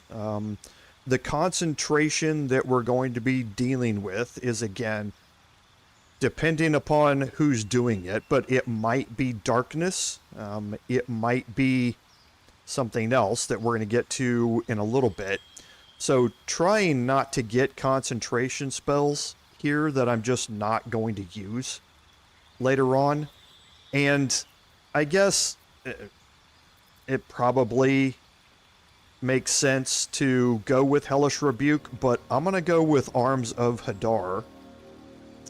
And again, there's a reason for that. Wyll is not going to be standing near the back with people. He's going to be standing in darkness with everybody else fairly close, and this can give me an opportunity to move other people out of the way and let him cause damage to a bunch of different targets if need be. So for Eldritch Invocations, Agonizing Blast is a no-brainer, and now you have a choice between either Repelling Blast or Devil Sight. Right now, doesn't really matter. I can't turn Repelling Blast on or off. But I'm going to delay Repelling Blast and take Devil Sight instead. Again, the reason for that is that I don't necessarily want to be knocking enemies back out of darkness. I'm going to be fighting in darkness all the time, and I want the enemies to stay in that darkness with me. So having Devil Sight is the better way to go here, simply because I'm not going to get another Eldritch Invocation for a while. So I'm going to capitalize on Devil Sight now while I have it. And now we're going to begin our multi-class. We could deal with Pact Boon, however, none of these are very important to how we're going to be playing Wyll here. Pact of the Tome is probably the better choice, but having a familiar, especially the familiars available to Warlocks, can also be beneficial, but that's not what we're going to focus on now. And we are going to move over to take our first level in Sorcerer.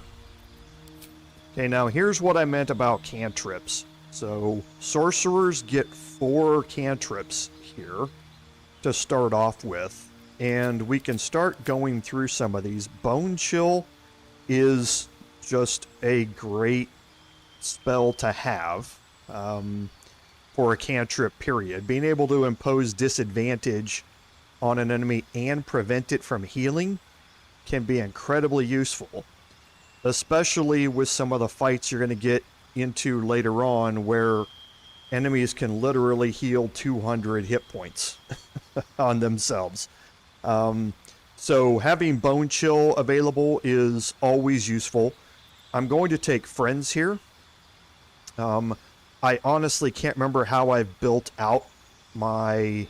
Actually, you know, I'm going to wait on this because honestly I'll check my Bard and see if my Bard has Friends or if that was on Wyll. But I'll have another opportunity to pick up another one, to pick up Friends later on in this build as well. So I believe I've already got Minor Illusion, but I'm going to take it again. I'm going to take Shocking Grasp, and Ray of Frost is a very interesting choice for me on how we're going to be doing this, but damage dealing just for the sake of dealing damage with a cantrip isn't really going to be my forte here, because I'm going to be focused almost exclusively on Eldritch Blast, and Ray of Frost isn't going to be able to compete with that. So looking at other things that I can utilize from that side of things that aren't necessarily going to have a damage base is a good thing. And one of those is Mage Hand. Very, very useful in a lot of different situations. And without having Lae'zel in the group, this allows me to cast it through somebody else. For a couple of spells here, again, it doesn't really matter what I'm going to pick with the spells, because I'm going to be more focused on Eldritch Blast as my main damage dealing. So these two are perfectly fine to deal with here. So Chromatic Orb is going to give me a lot of different damage types. It's going to synergize with something we're going to pick in a little bit, and Magic Missile is just a good thing to always have. Now for the subclass, and here's where things might get a little controversial, because Draconic Bloodline is the way that is more the meta way to build this. And the reason for it is because you do have an increased based armor class of 13, which is a big boost, and you get to select a different spell and or damage type. Now the buffs from these damage type boosts were significantly nerfed, and that's why making these choices is not necessarily as good as they used to be. But I think it's probably still the way to go here for the quote-unquote meta build. I would actually love to do Storm Sorcery instead of this. I think it gives me a whole lot more options, especially with Tempestuous Magic. But if I'm going to be fighting in darkness most of the time, then Tempestuous Magic doesn't really play nearly as much of a role. So I think I will go ahead and stick with Draconic Bloodline. I was thinking I was going to change to Storm Sorcery, but I think I'm going to build this out a little differently than what I had originally planned. So for my Dragon Ancestor, it doesn't really matter what I'm going to choose with any of these. I think Lightning is probably the best way for me to go out of this, which is going to get me either bronze or blue. Now, in this case, bronze just gets me access to Witch Bolt, which is a little more useful than Fog Cloud for me, because again, I'm going to be fighting in darkness, not necessarily a fog cloud. So I'll go ahead and choose this. And then for my Draconic Bloodline, I'm going to get rid of my scales. I just don't think I want them or need them. So that's going to be my first level in Sorcerer.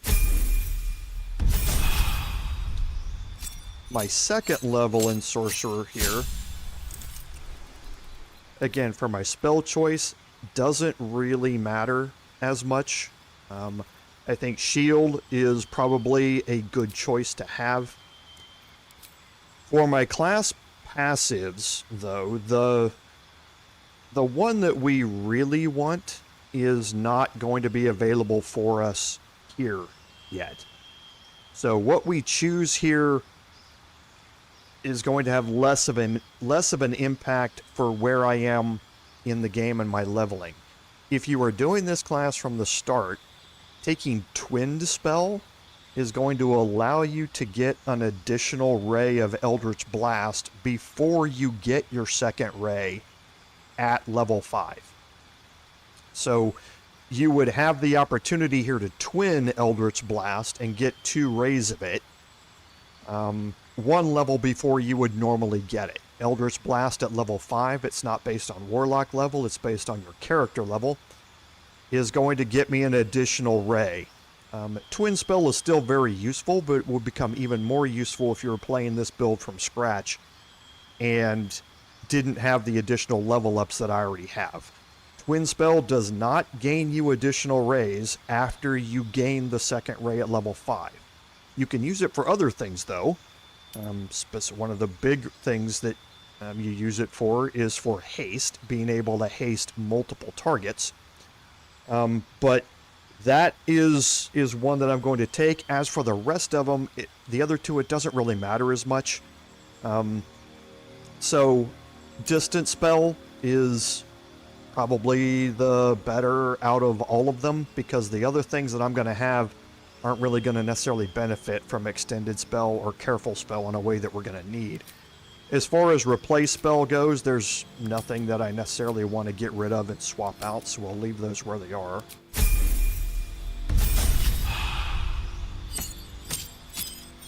Now here is where our class passive comes into play. So first we can look at our spell selection, and we're going to take Darkness again here. Having a second person or multiple people being able to cast Darkness when it is so integral to how I'm doing my playstyle here is always a good thing for me to have. Now for our class passive, this is where Quicken Spell comes in. Quicken Spell is going to let me cast a spell or a cantrip using my bonus action for the cost of 3 sorcery points. And this can be paired up a couple of different ways. You can either utilize this by splashing levels of Rogue to get the Thief subclass, to give yourself 2 bonus actions to start with, and use Quicken Spell to cast it 2 times, so you would have your original action as well as both bonus actions, as long as you had 3 sorcery points available to you. And at 2 rays apiece, below level 10, at level 10 you get 3 rays every time. That allows you to have 6 different Eldritch Blasts rays thrown out in a single round of combat, as long as you have the sorcery points for it. So Quicken Spell is going to give us more opportunities here for how we want to do it. So now let's look at our selections here, because now we might want to start looking, and I'm looking at yes. So I'm going to take Misty Step, and I'm going to swap out Chromatic Orb for Misty Step.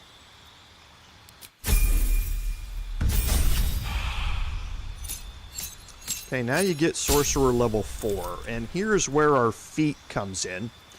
So for this, any cantrip is perfectly usable, and here's what I said: you now have an ability to take Friends here again if you don't have it. I honestly can't remember if I took it on my Bard or not, so I'm going to make sure I select it here. For my spells, again, stuff that doesn't necessarily need concentration. So I'm going to take Scorching Ray here. And for my feat,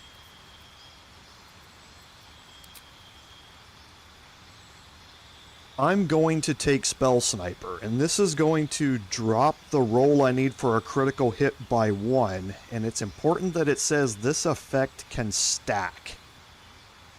By the time I'm done with all of the gear and that sort of stuff that I'm going to be selecting with Wyll, I'm going to be getting a crit around 40% of the time. Possibly up to 50%, depending upon whether I'm taking a couple of other potions or not to go along with it. So having this is a big benefit to how I want to play this, because remember, Eldritch Blast needs an attack roll. Any spell that needs an attack roll to do damage can also crit with that damage. And this is where adding in all of the additional damage sources that Wyll is going to have with his Eldritch Blast can really stack up that damage. So here we're going to be able to gain another cantrip, and again, it doesn't matter out of all of these which I want. However, Thorn Whip is actually the most useful cantrip here for the playstyle that I have. A lot of enemies that are not inside of darkness will not want to venture into darkness if they start their turn outside of it. So Thorn Whip can actually pull them into the darkness, and it seems like it's a fairly unorthodox cantrip to use. However, out of all of the three that I have here to choose, it is the most useful for the way I'm playing this. So now Sorcerer 5 is the last level of Sorcerer that we're going to pick, and the only reason that we are here is for haste. That is it. End of story.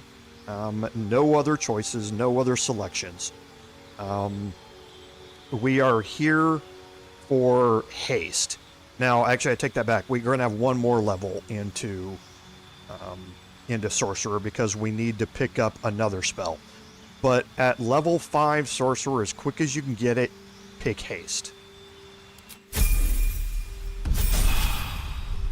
Okay, so now we have some choices, and I might have actually wanted to go back and do that, because here I can start to diverge. Here I'm going to gain additional sorcery points, and I'm going to unlock another level 3 spell slot. So this is going to allow me to take Counterspell and have the ability to use it while I still have haste active. So I could have replaced a spell and taken Counterspell at level 5, but I would still only have that one level 3 spell slot to be able to cast, and I would be doing that with haste instead. So it wouldn't really matter that I had both of them to do it. So gaining the additional spell slot is more what's important here out of this than actually getting the spell itself. And I don't need to replace anything here. Now from there, our progression is going to get probably very strange for some of you. And we're going to come back and visit that. But for now, the Potent Robe is the big deal. So Eldritch Blast is 1d10 force damage. It's getting +3 from Agonizing Blast because that's what my Charisma modifier is. The Potent Robe is doubling that to gain an additional +3 from my Charisma modifier. And then anything else that I have that is being stacked on top of that can also work. I don't know why I have a club equipped. But having lightning charges is going to add additional lightning damage on top of all of those attacks. Or having anything else that's going to throw additional damage on top of that, which is what we're going to see when we start doing some more exploration and start rounding out the rest of our gear. We're going to see how those things start playing. And to take a look at that, right now we've got the Spell Sparkler and a shield.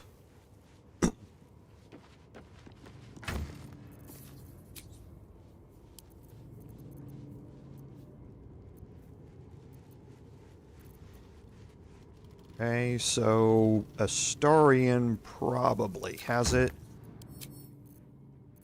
He does. So the Knife of the Undermountain King is going to allow you to reduce that number you need to roll a crit by 1 again. And that is very, very useful. However, to do this, and we're going to move this to Wyll, and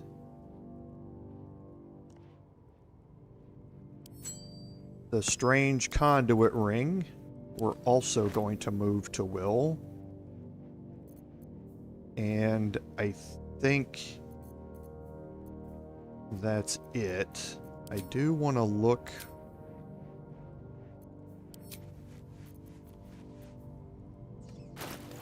at his and see if I've found it yet. Yes, I do. So this is on Kurz right now.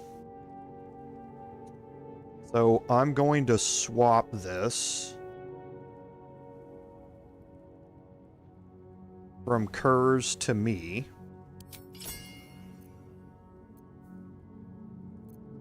Okay, the gloves of dexterity are fine for now, but again, not really what I'm going to finally be focused on. So then the Knife of the Undermountain King here. The other ring I'm looking for, I don't think I'm going to need, but I want to make sure that I have it.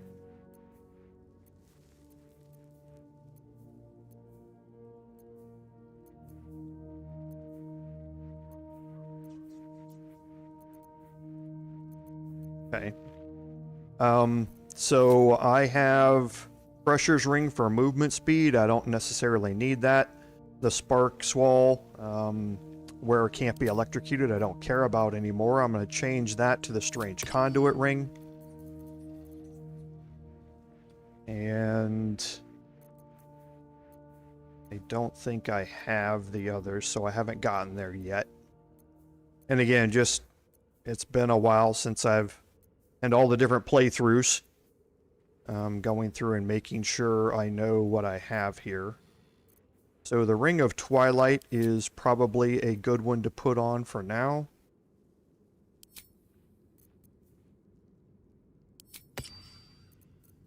But that is going to change. Okay. And then again, my gloves are going to change.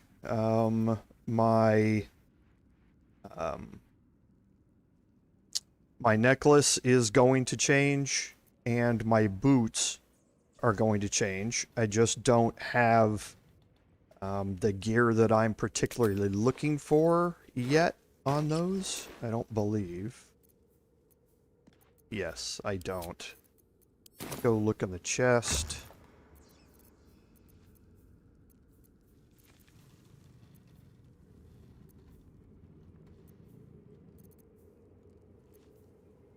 Yes, I don't have them.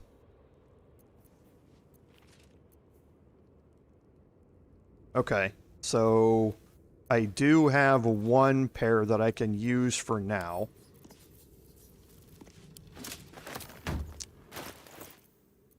So, since Wyll is going to be concentrating on darkness all of the time, anything that gets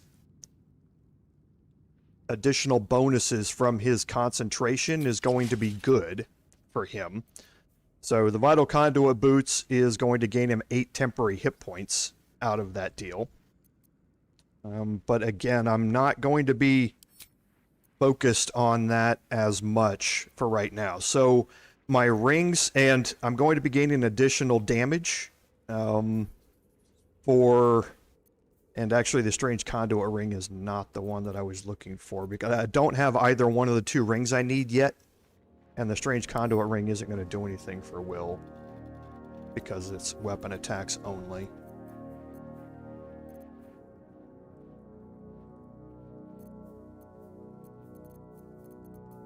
So for now, I'm not going to build out any more on the gear, because I just don't have any of the ones that I need right now anyway. So we're going to throw in another benefit here. I'll probably just put Crusher's Ring back on for now. For the movement speed, even though I'm not going to need it. And oh yeah, that's a good choice because these are medium armor, the boots, the Vital Conduit boots. So he's not going to be proficient. I keep forgetting because they don't look it. But yeah, I don't have the boots, I don't have either two of the rings, and I don't have the... These 5 slots are going to be changed. I just don't have any of them yet. I need to explore a little more here in Act 2 to get 2 of them. No, 3 of them will get filled out here before I leave Act 2.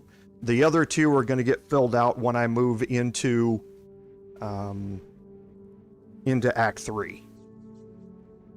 But let me make sure of that. So yeah, the gloves is Act 3.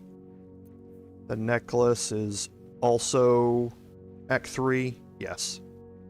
So for now, I'll be able to fill out the boots and the 2 rings here in Act 2. I just don't have access to them right now. So I think that gets us as good as we're going to get right now. Now, what you can do is this is going to allow you to crit more often. So remember, what I'm getting is Spell Sniper takes my crit from a 20 to a 19 and a 20. The Covert Cowl, while I'm obscured, which I will be inside of darkness, takes it to a 17 or to an 18, 19, or 20. The Knife of the Undermountain King lets me crit on a 17, 18, 19, or 20. So now I am critting 20% of the time. Now I can, instead of just 5% of the time, for a nat 20. So I can up that. You've seen... Let's get going. A couple of the other things that we have to go along with that. The pride of the gate. And that is the Elixirs of Viciousness, which I just moved here. Need to look at here. This is going to, again, reduce my critical hit number needed by 1. So now I would crit on a 16, 17, 18, 19, and 20. So now I'm at 25% of the time I'm going to crit. So you can see how the crit chance really starts to build up here with this, and how that can really start stacking the damage. Now, until you get the build fully lined out, the additional damage from lightning here is probably offsetting the additional crit chance that the Knife of the Undermountain King is going to give you. Because this damage here, once you have lightning charges, you're going to be dealing 1 additional lightning damage every time. And you're going to be casting anywhere, like I say, up to, at the end build for this, you can cast anywhere up to 15 Eldritch Blast Rays in the first round of your turn. And at that point, your critical chance matters a lot more, but in the early game, the additional damage from lightning charges may matter more. So we're going to kind of play around with it, kind of see how it goes. But this is the beginning of your meta Eldritch Blast sniper build that we're going to be using for Wyll as we go through this. Okay, so I know that took a bit of time to go through, but needed to kind of explain where this build was going because of some of the strange choices that get made there. All right. What now? Okay, so for now, I think we're finished up in here. So we are done and we can leave camp. And off stream, I will respec Shadowheart to swap those 2 numbers around on her. With haste. So, for now, everybody's got their weapons up. We're going to cast Long Strider on everybody.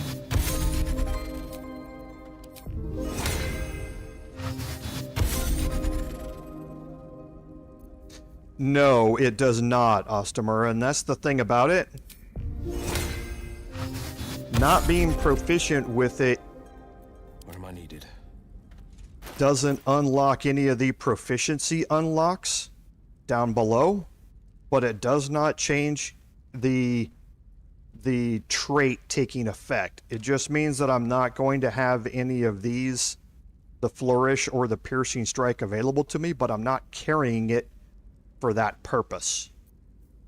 I'm carrying it just for the trait that comes along with it. How much farther can I Okay, go? so I did want to look at my bard here real quick. Let's see. Okay, so my bard did take friends, so I could have taken something else instead of friends with Wyll, but again, doesn't really matter at this point. So we're going to make our way back.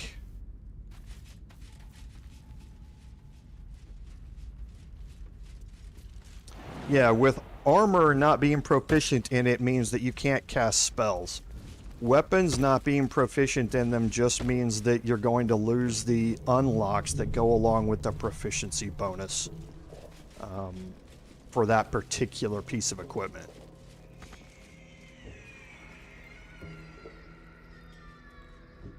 Okay, so now with the last 30 minutes here, we're going to make our way... Oh boy, I really didn't want to focus entirely on Moonrise. So... Let's just head outside. Because we've only got 30 minutes left here, and I don't want to clutter it up with a bunch of stuff inside here. So, the entire west side of the river has not been explored for us. So, let's head north out of here, and we will do some quick explorations up here in this area.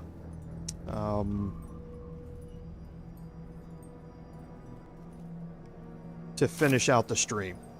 Mike, is there a reason why I didn't take Constitution saving throw proficiency? Couple of things. One, I'm fighting in darkness with Wyll the vast majority of the time. And if I'm fighting in darkness against somebody that is not able to see in darkness, then they have disadvantage on all of their attack rolls against me. So them being able to hit me is quite a bit less than it would be in other situations. So gaining that is, or needing to pass a Constitution saving throw. Sorry, and I'm typing something back here. So having them the chance to hit me is lessened by quite a bit, so I don't have the need for Constitution saving throws as much. We're going to address it later on, though, when we continue the build-up for Wyll, because remember, Wyll right now is at level 8. We're done taking Sorcerer. We're done taking Warlock. So the last 4 levels here are all going to be in the same class, and they're all going to be able to get us a feat.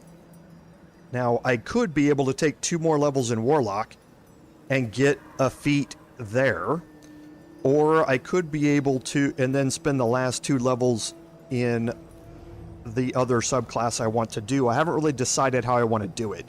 But either way, I'm going to have another feat. If it turns out that I've got a problem, and I'm just getting hit and losing concentration more often than I care to, then I can address it later on. But the second reason is that the main thing Will's going to be concentrating on is darkness. And I have multiple people who can cast darkness. My bard can cast darkness, and my paladin can cast darkness as well.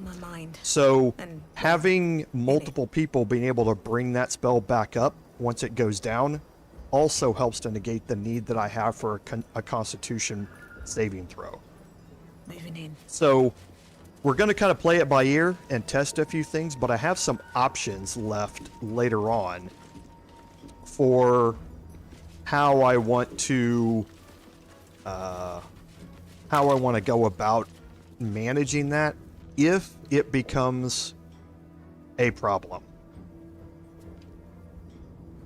And sorry, I'm having to answer a couple of very important texts here, so I apologize as I go through this. So I'm trying to talk and text at the same time, and my brain doesn't work that well. So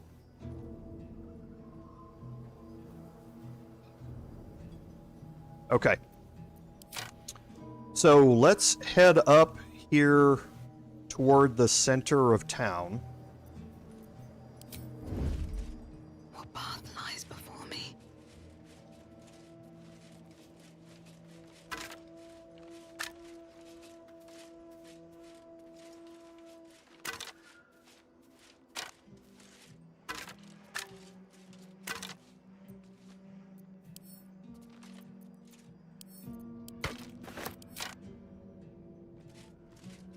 Okay, now you can see the detection cones, and this is why I always tend to walk around out here in hiding, is just because this gives me additional warning for when something bad might happen. So from here, I'm going to toggle my group, and now the Harpers, if you examine them, they're shadow cursed undead, which means they have reduced hit points and strength. They're resistant to necrotic damage. They cannot use spell or weapon actions. They have extra attack, but they do not have blind sight or anything like that. So being able to fight in darkness with this group is certainly a way to go here. So the question is can I get around here? Looks like I might be able to. Okay.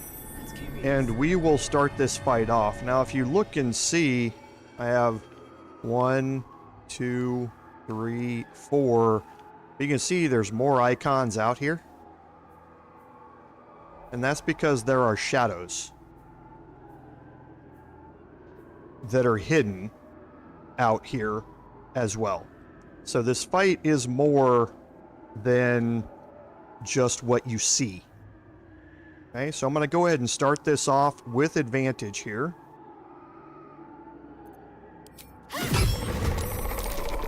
Okay, we rolled first in initiative, which is exactly what we wanted to have happen. Eyes open, mouth shut. Maybe I should stay crouched forever. And now we're going to take advantage of these detection cones while we have them.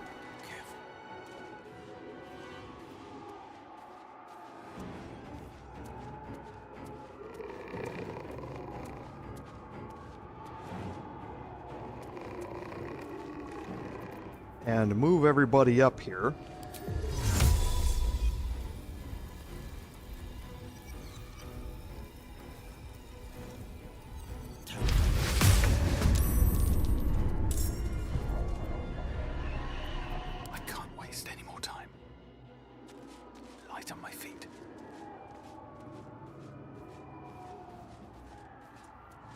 Okay, so now the detection cones have disappeared over here, so we can approach this any way we want, but we will move in here. We'll activate circuitry interface. Okay, and I'm not going to Divine Smite here. What comes now? And last is Shadow Heart. Onward.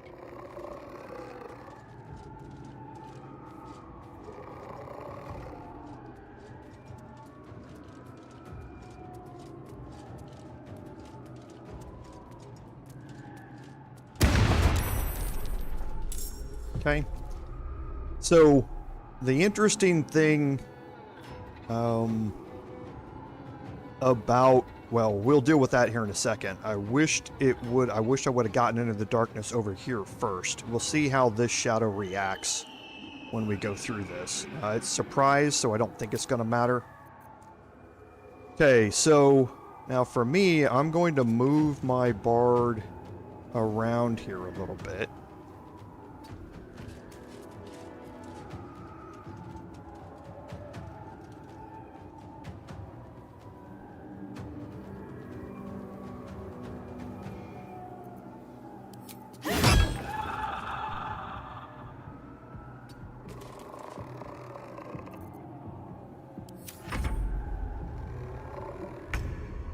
Okay, so they have their surprise round.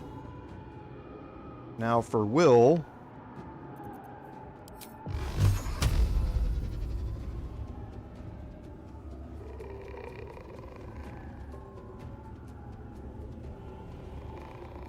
Let's see if I can get that there. I can.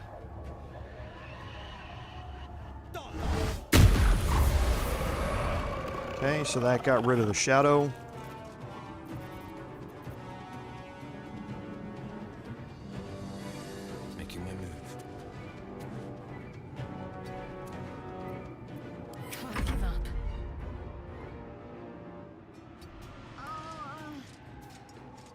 Okay, now Shadow Heart is blinded because she doesn't have Devil's Sight or anything like that. But the target she's going after is also blinded, so she has offsetting advantage and disadvantage here.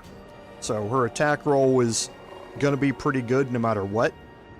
However, I'm going to prep for what's going to happen on this turn, and I'm going to do that by casting Spirit Guardians.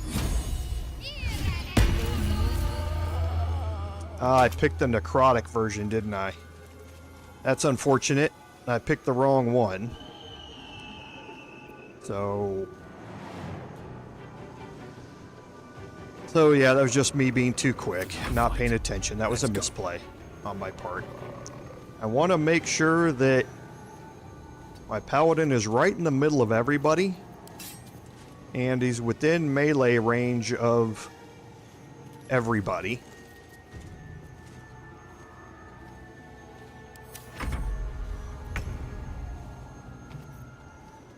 Okay, and now for here, it doesn't really matter, but I'm going to throw in Shriek.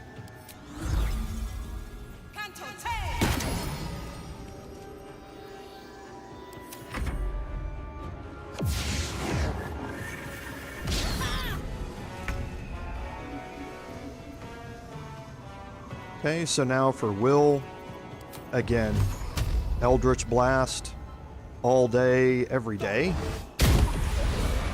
And you can start to see what happens. So when you're stacking damage numbers is where things really start to get impressive. So here I'm gaining 3 from my charisma modifier. I'm gaining 3 more from Gregarious Caster. So I'm adding a flat 6 damage. I'm also adding on the thunder damage from Shriek. So this is where fighting in close quarters and having multiple of those damage types being thrown out all at the same time really starts stacking on top of each other. I didn't get any crit there, yet, but we'll see what happens when we get one. And I wish I hadn't have done that, but as that negates all of the radiant damage proccing that I'm going to be doing to proc reverberation as well. So I'm just going to stand here and wait with Shadowheart.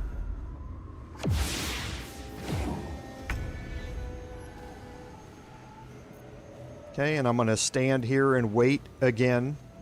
I'm going to let them come to me.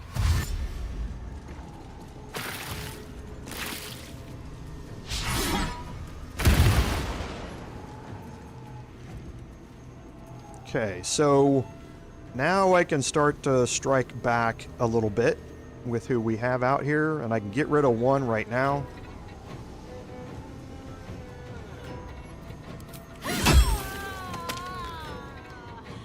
Okay, I can slashing flourish these two.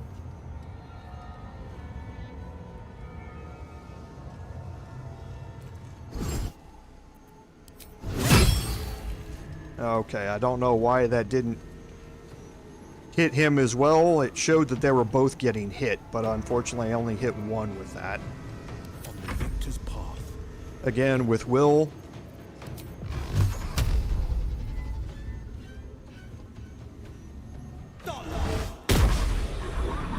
Okay, and again, I'm not too worried about quickening anything right now. This fight isn't necessarily one that I really care about that much. This fight's going to be easy enough as it is without me having to quicken anything. Let's finish this. And a 1, thank you.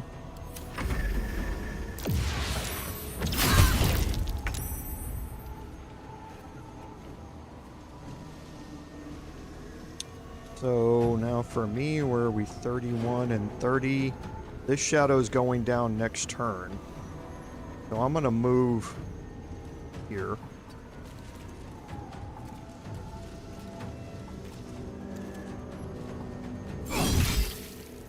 Not going to Divine Smite. Don't need to. Going to spread the love around here a little bit. Don't need to. Now Sentinel's procced because I moved within range. So, sure, why not? Finish him off. Reverberation killed him. So, when Reverberation procced, that killed him, and that's the great thing about Reverberation, is it can just passively kill enemies when they miss her. And that ends that. Okay, so you can see somewhat here how Defender of the people. Trivial it starts to make. How darkness and fighting in darkness can make things trivial. Again, I don't need Shadowheart to hit to proc radiant damage and to proc reverberation. She is going to be proccing those things when people miss their attack rolls by the Holy Lance Helm. So she can just stand in the darkness, hopefully with the correct Spirit Guardians active next time, and proc radiant damage through Spirit Guardians. Anybody who moves into the darkness is going to get hit by it. Then that's going to cause radiant shockwaves. They're going to get hit with multiple stacks of radiant orbs, which is going to lower their attack rolls. And then when they miss their attack rolls, I'm going to proc more radiant damage to again proc more radiant orbs, which again lowers their attack, but they also do radiant damage if they fail a dexterity saving throw. And all of those things with radiant damage are going to be inflicting reverberation through the gloves of belligerent skies. And then whenever I proc radiant orbs on them, which is a condition, they're also going to get reverberation through the boots of stormy clamor. So I don't need Shadowheart to be able to see anything inside darkness. I just need her to be able to stand there and not get hit. Now, she got hit a couple of times there, and I'm kind of curious what they rolled.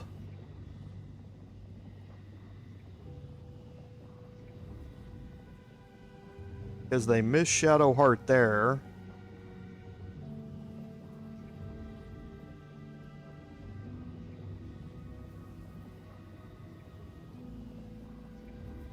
Yeah, here it is. So the shadow hit her. Oh, he rolled a 15. Okay. So they need to roll a 15 to be able to hit me when they're in Shriek to get past my 19 armor class, and they rolled a 15. So a little less than 75% of the time, or exactly 70% of the time, they're going to be missing me, and all of that stuff is going to proc. Nothing you can do against the high rolls. They just are what they are. So Shouldn't have wished to live in let's more do interesting times. Let's get going. Little searching around here.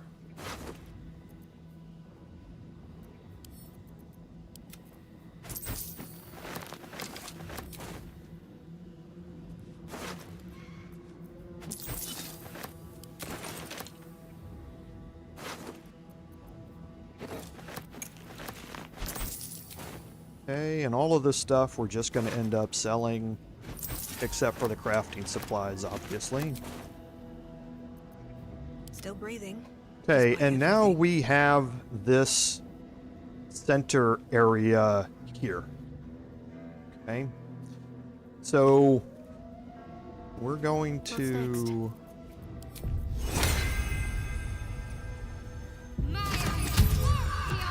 I've got a long road ahead.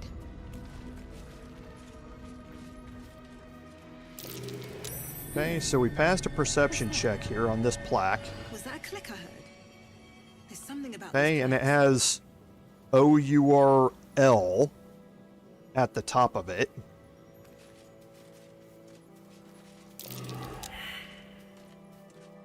Okay, so we don't necessarily need to pass our perception checks here on this to make this work. The perception check just lets you know that the plaque is there in case you miss it. Okay, so when you read these, you can see that they have letters on them, and it's important to recognize those letters and what they are. So OURL dash or OUR-L, if you put the F in front of that, then you start forming out words here. So the F loss our lady. Okay, so it starts spelling it out, and that's the key to solving this, is that you need to press the plaques in the correct order. And the first one that you need to press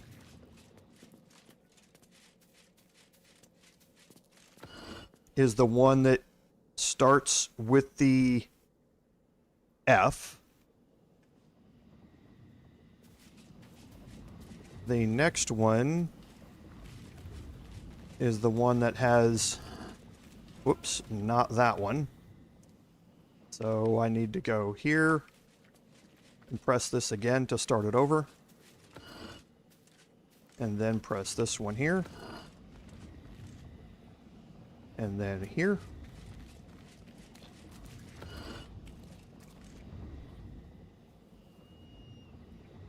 Okay. So I don't think you have to pass the perception checks on these.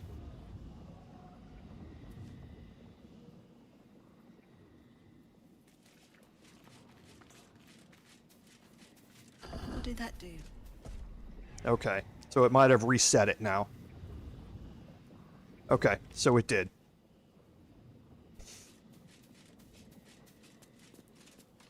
Okay, so actually, I did that backward in that it starts with hour and then L, and then it goes to 80, which is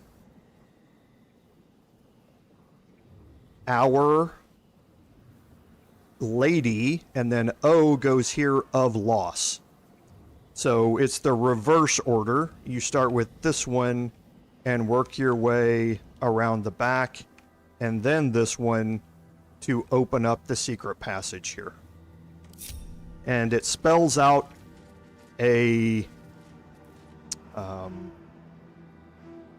set of words that starts out with Our Lady of Loss, like Mistress of Pain, Rise, Thorm, etc. Not even a whiff of But you can read it on your own. It's nice to breathe easy. But this place is a temporary reprieve from what is happening outside, and we are going to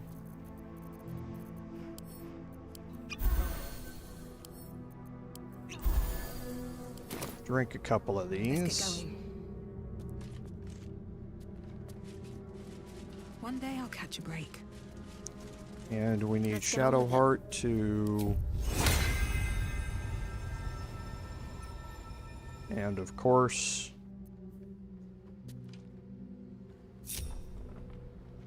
Is that blood? No, never mind. Can't give up now. Swift as my feet can carry me.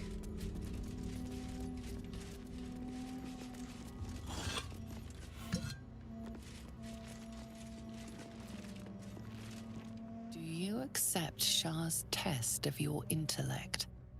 Okay, so we are not going to do these right now. But there are plaques along the bottoms of these.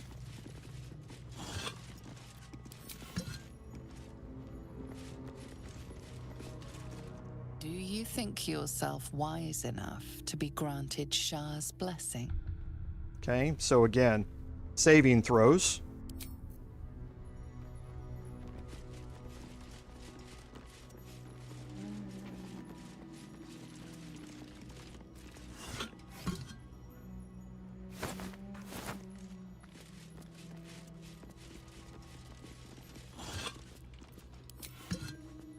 Okay, and then here.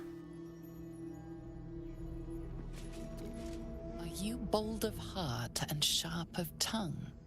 Can you turn any and all to the Dark Lady's cause? A deep, eldritch hum echoes in the corners of your mind. Your patron knows a thing or two about turning people. Okay, so you can see that we've now gone through all three sets of spellcasting saving throws that are available to us.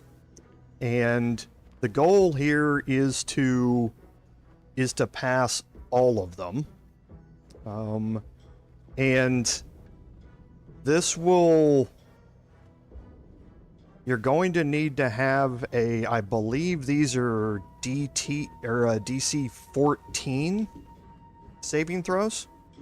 So we're going to take our Warlock Charisma option here because that's going to give us advantage on this.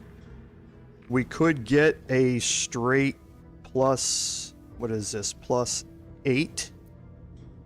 Or we have plus 5 plus guidance, but advantage is what's going to make this a better chance to do. So yes, they are DC 14s.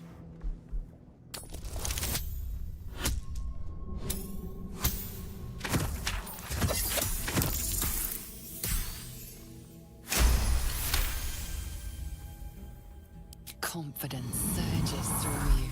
You feel like there is nothing you can't do, no one you can't win over. The statue seems to agree. and approve. Okay, so now over here you can see that we have Dark Lady's Grace. So I've earned Char's approval, and I have a +5 bonus to Charisma until finishing a long rest. Okay, so this is what the statues are going to be giving you as you go through this. So we have 2 other saving throws to make at DC 14.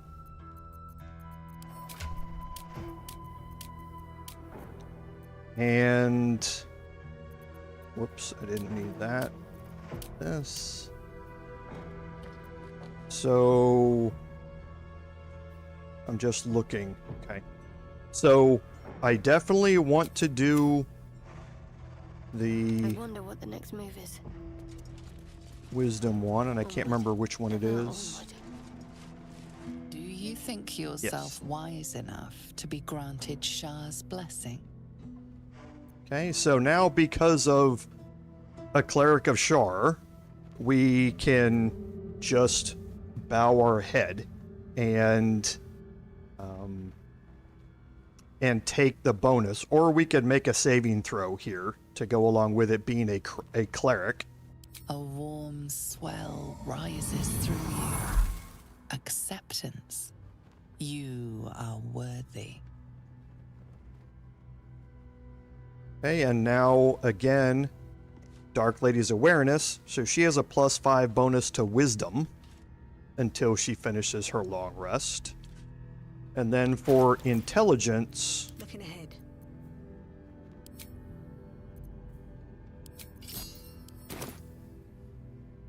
I'll give it a shot. Do you accept Shah's test of your intellect?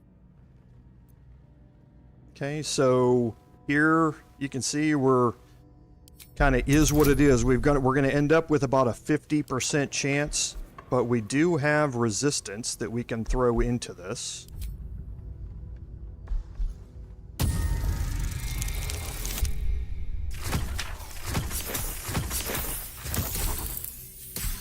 Wow. You feel a small pulse of energy race up your spine, and a strange sensation of acceptance. Okay, that's going to get us an inspiration back.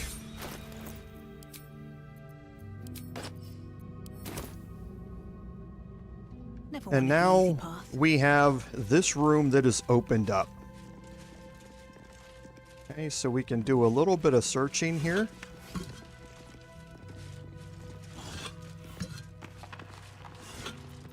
Okay, nothing here.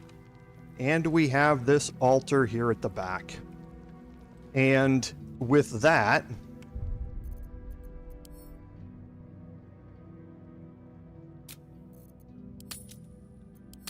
we're going to end our live stream. We're going to come back at the start of next week's live stream and go through what happens here with the altar and other ways to deal with other things happening down here. And that's going to take us a little bit to do, and we don't have time for it right now. So we will definitely be taking advantage of our location here. We will definitely be taking advantage of the stat boost that we were given here to go into what's going to happen here in this room when we get into our next live stream. So just as a reminder, in an hour, the Paladin live stream will be starting up, and we're going to be focusing on finishing up our explorations on the western side of the river in Reithwin Town. And then we will be moving down toward Moonrise Towers to go through some of the things that we just did with the prisons. as well as doing some more explorations and encounters in there. We're also going to have our first respec of Gale. So if you're interested in a wizard respec and how I'm going to do it, tune in for that as well. So as always, thank you all for being here today. I love the interactions with my chats. And hey, Eric, I didn't see you come in. I apologize for that. And hey, Rudy, thanks for being here. But as always, thank you all for being here. Without your support, none of this would be possible. This is Commander Jorval saying, until an hour from now, fare thee well.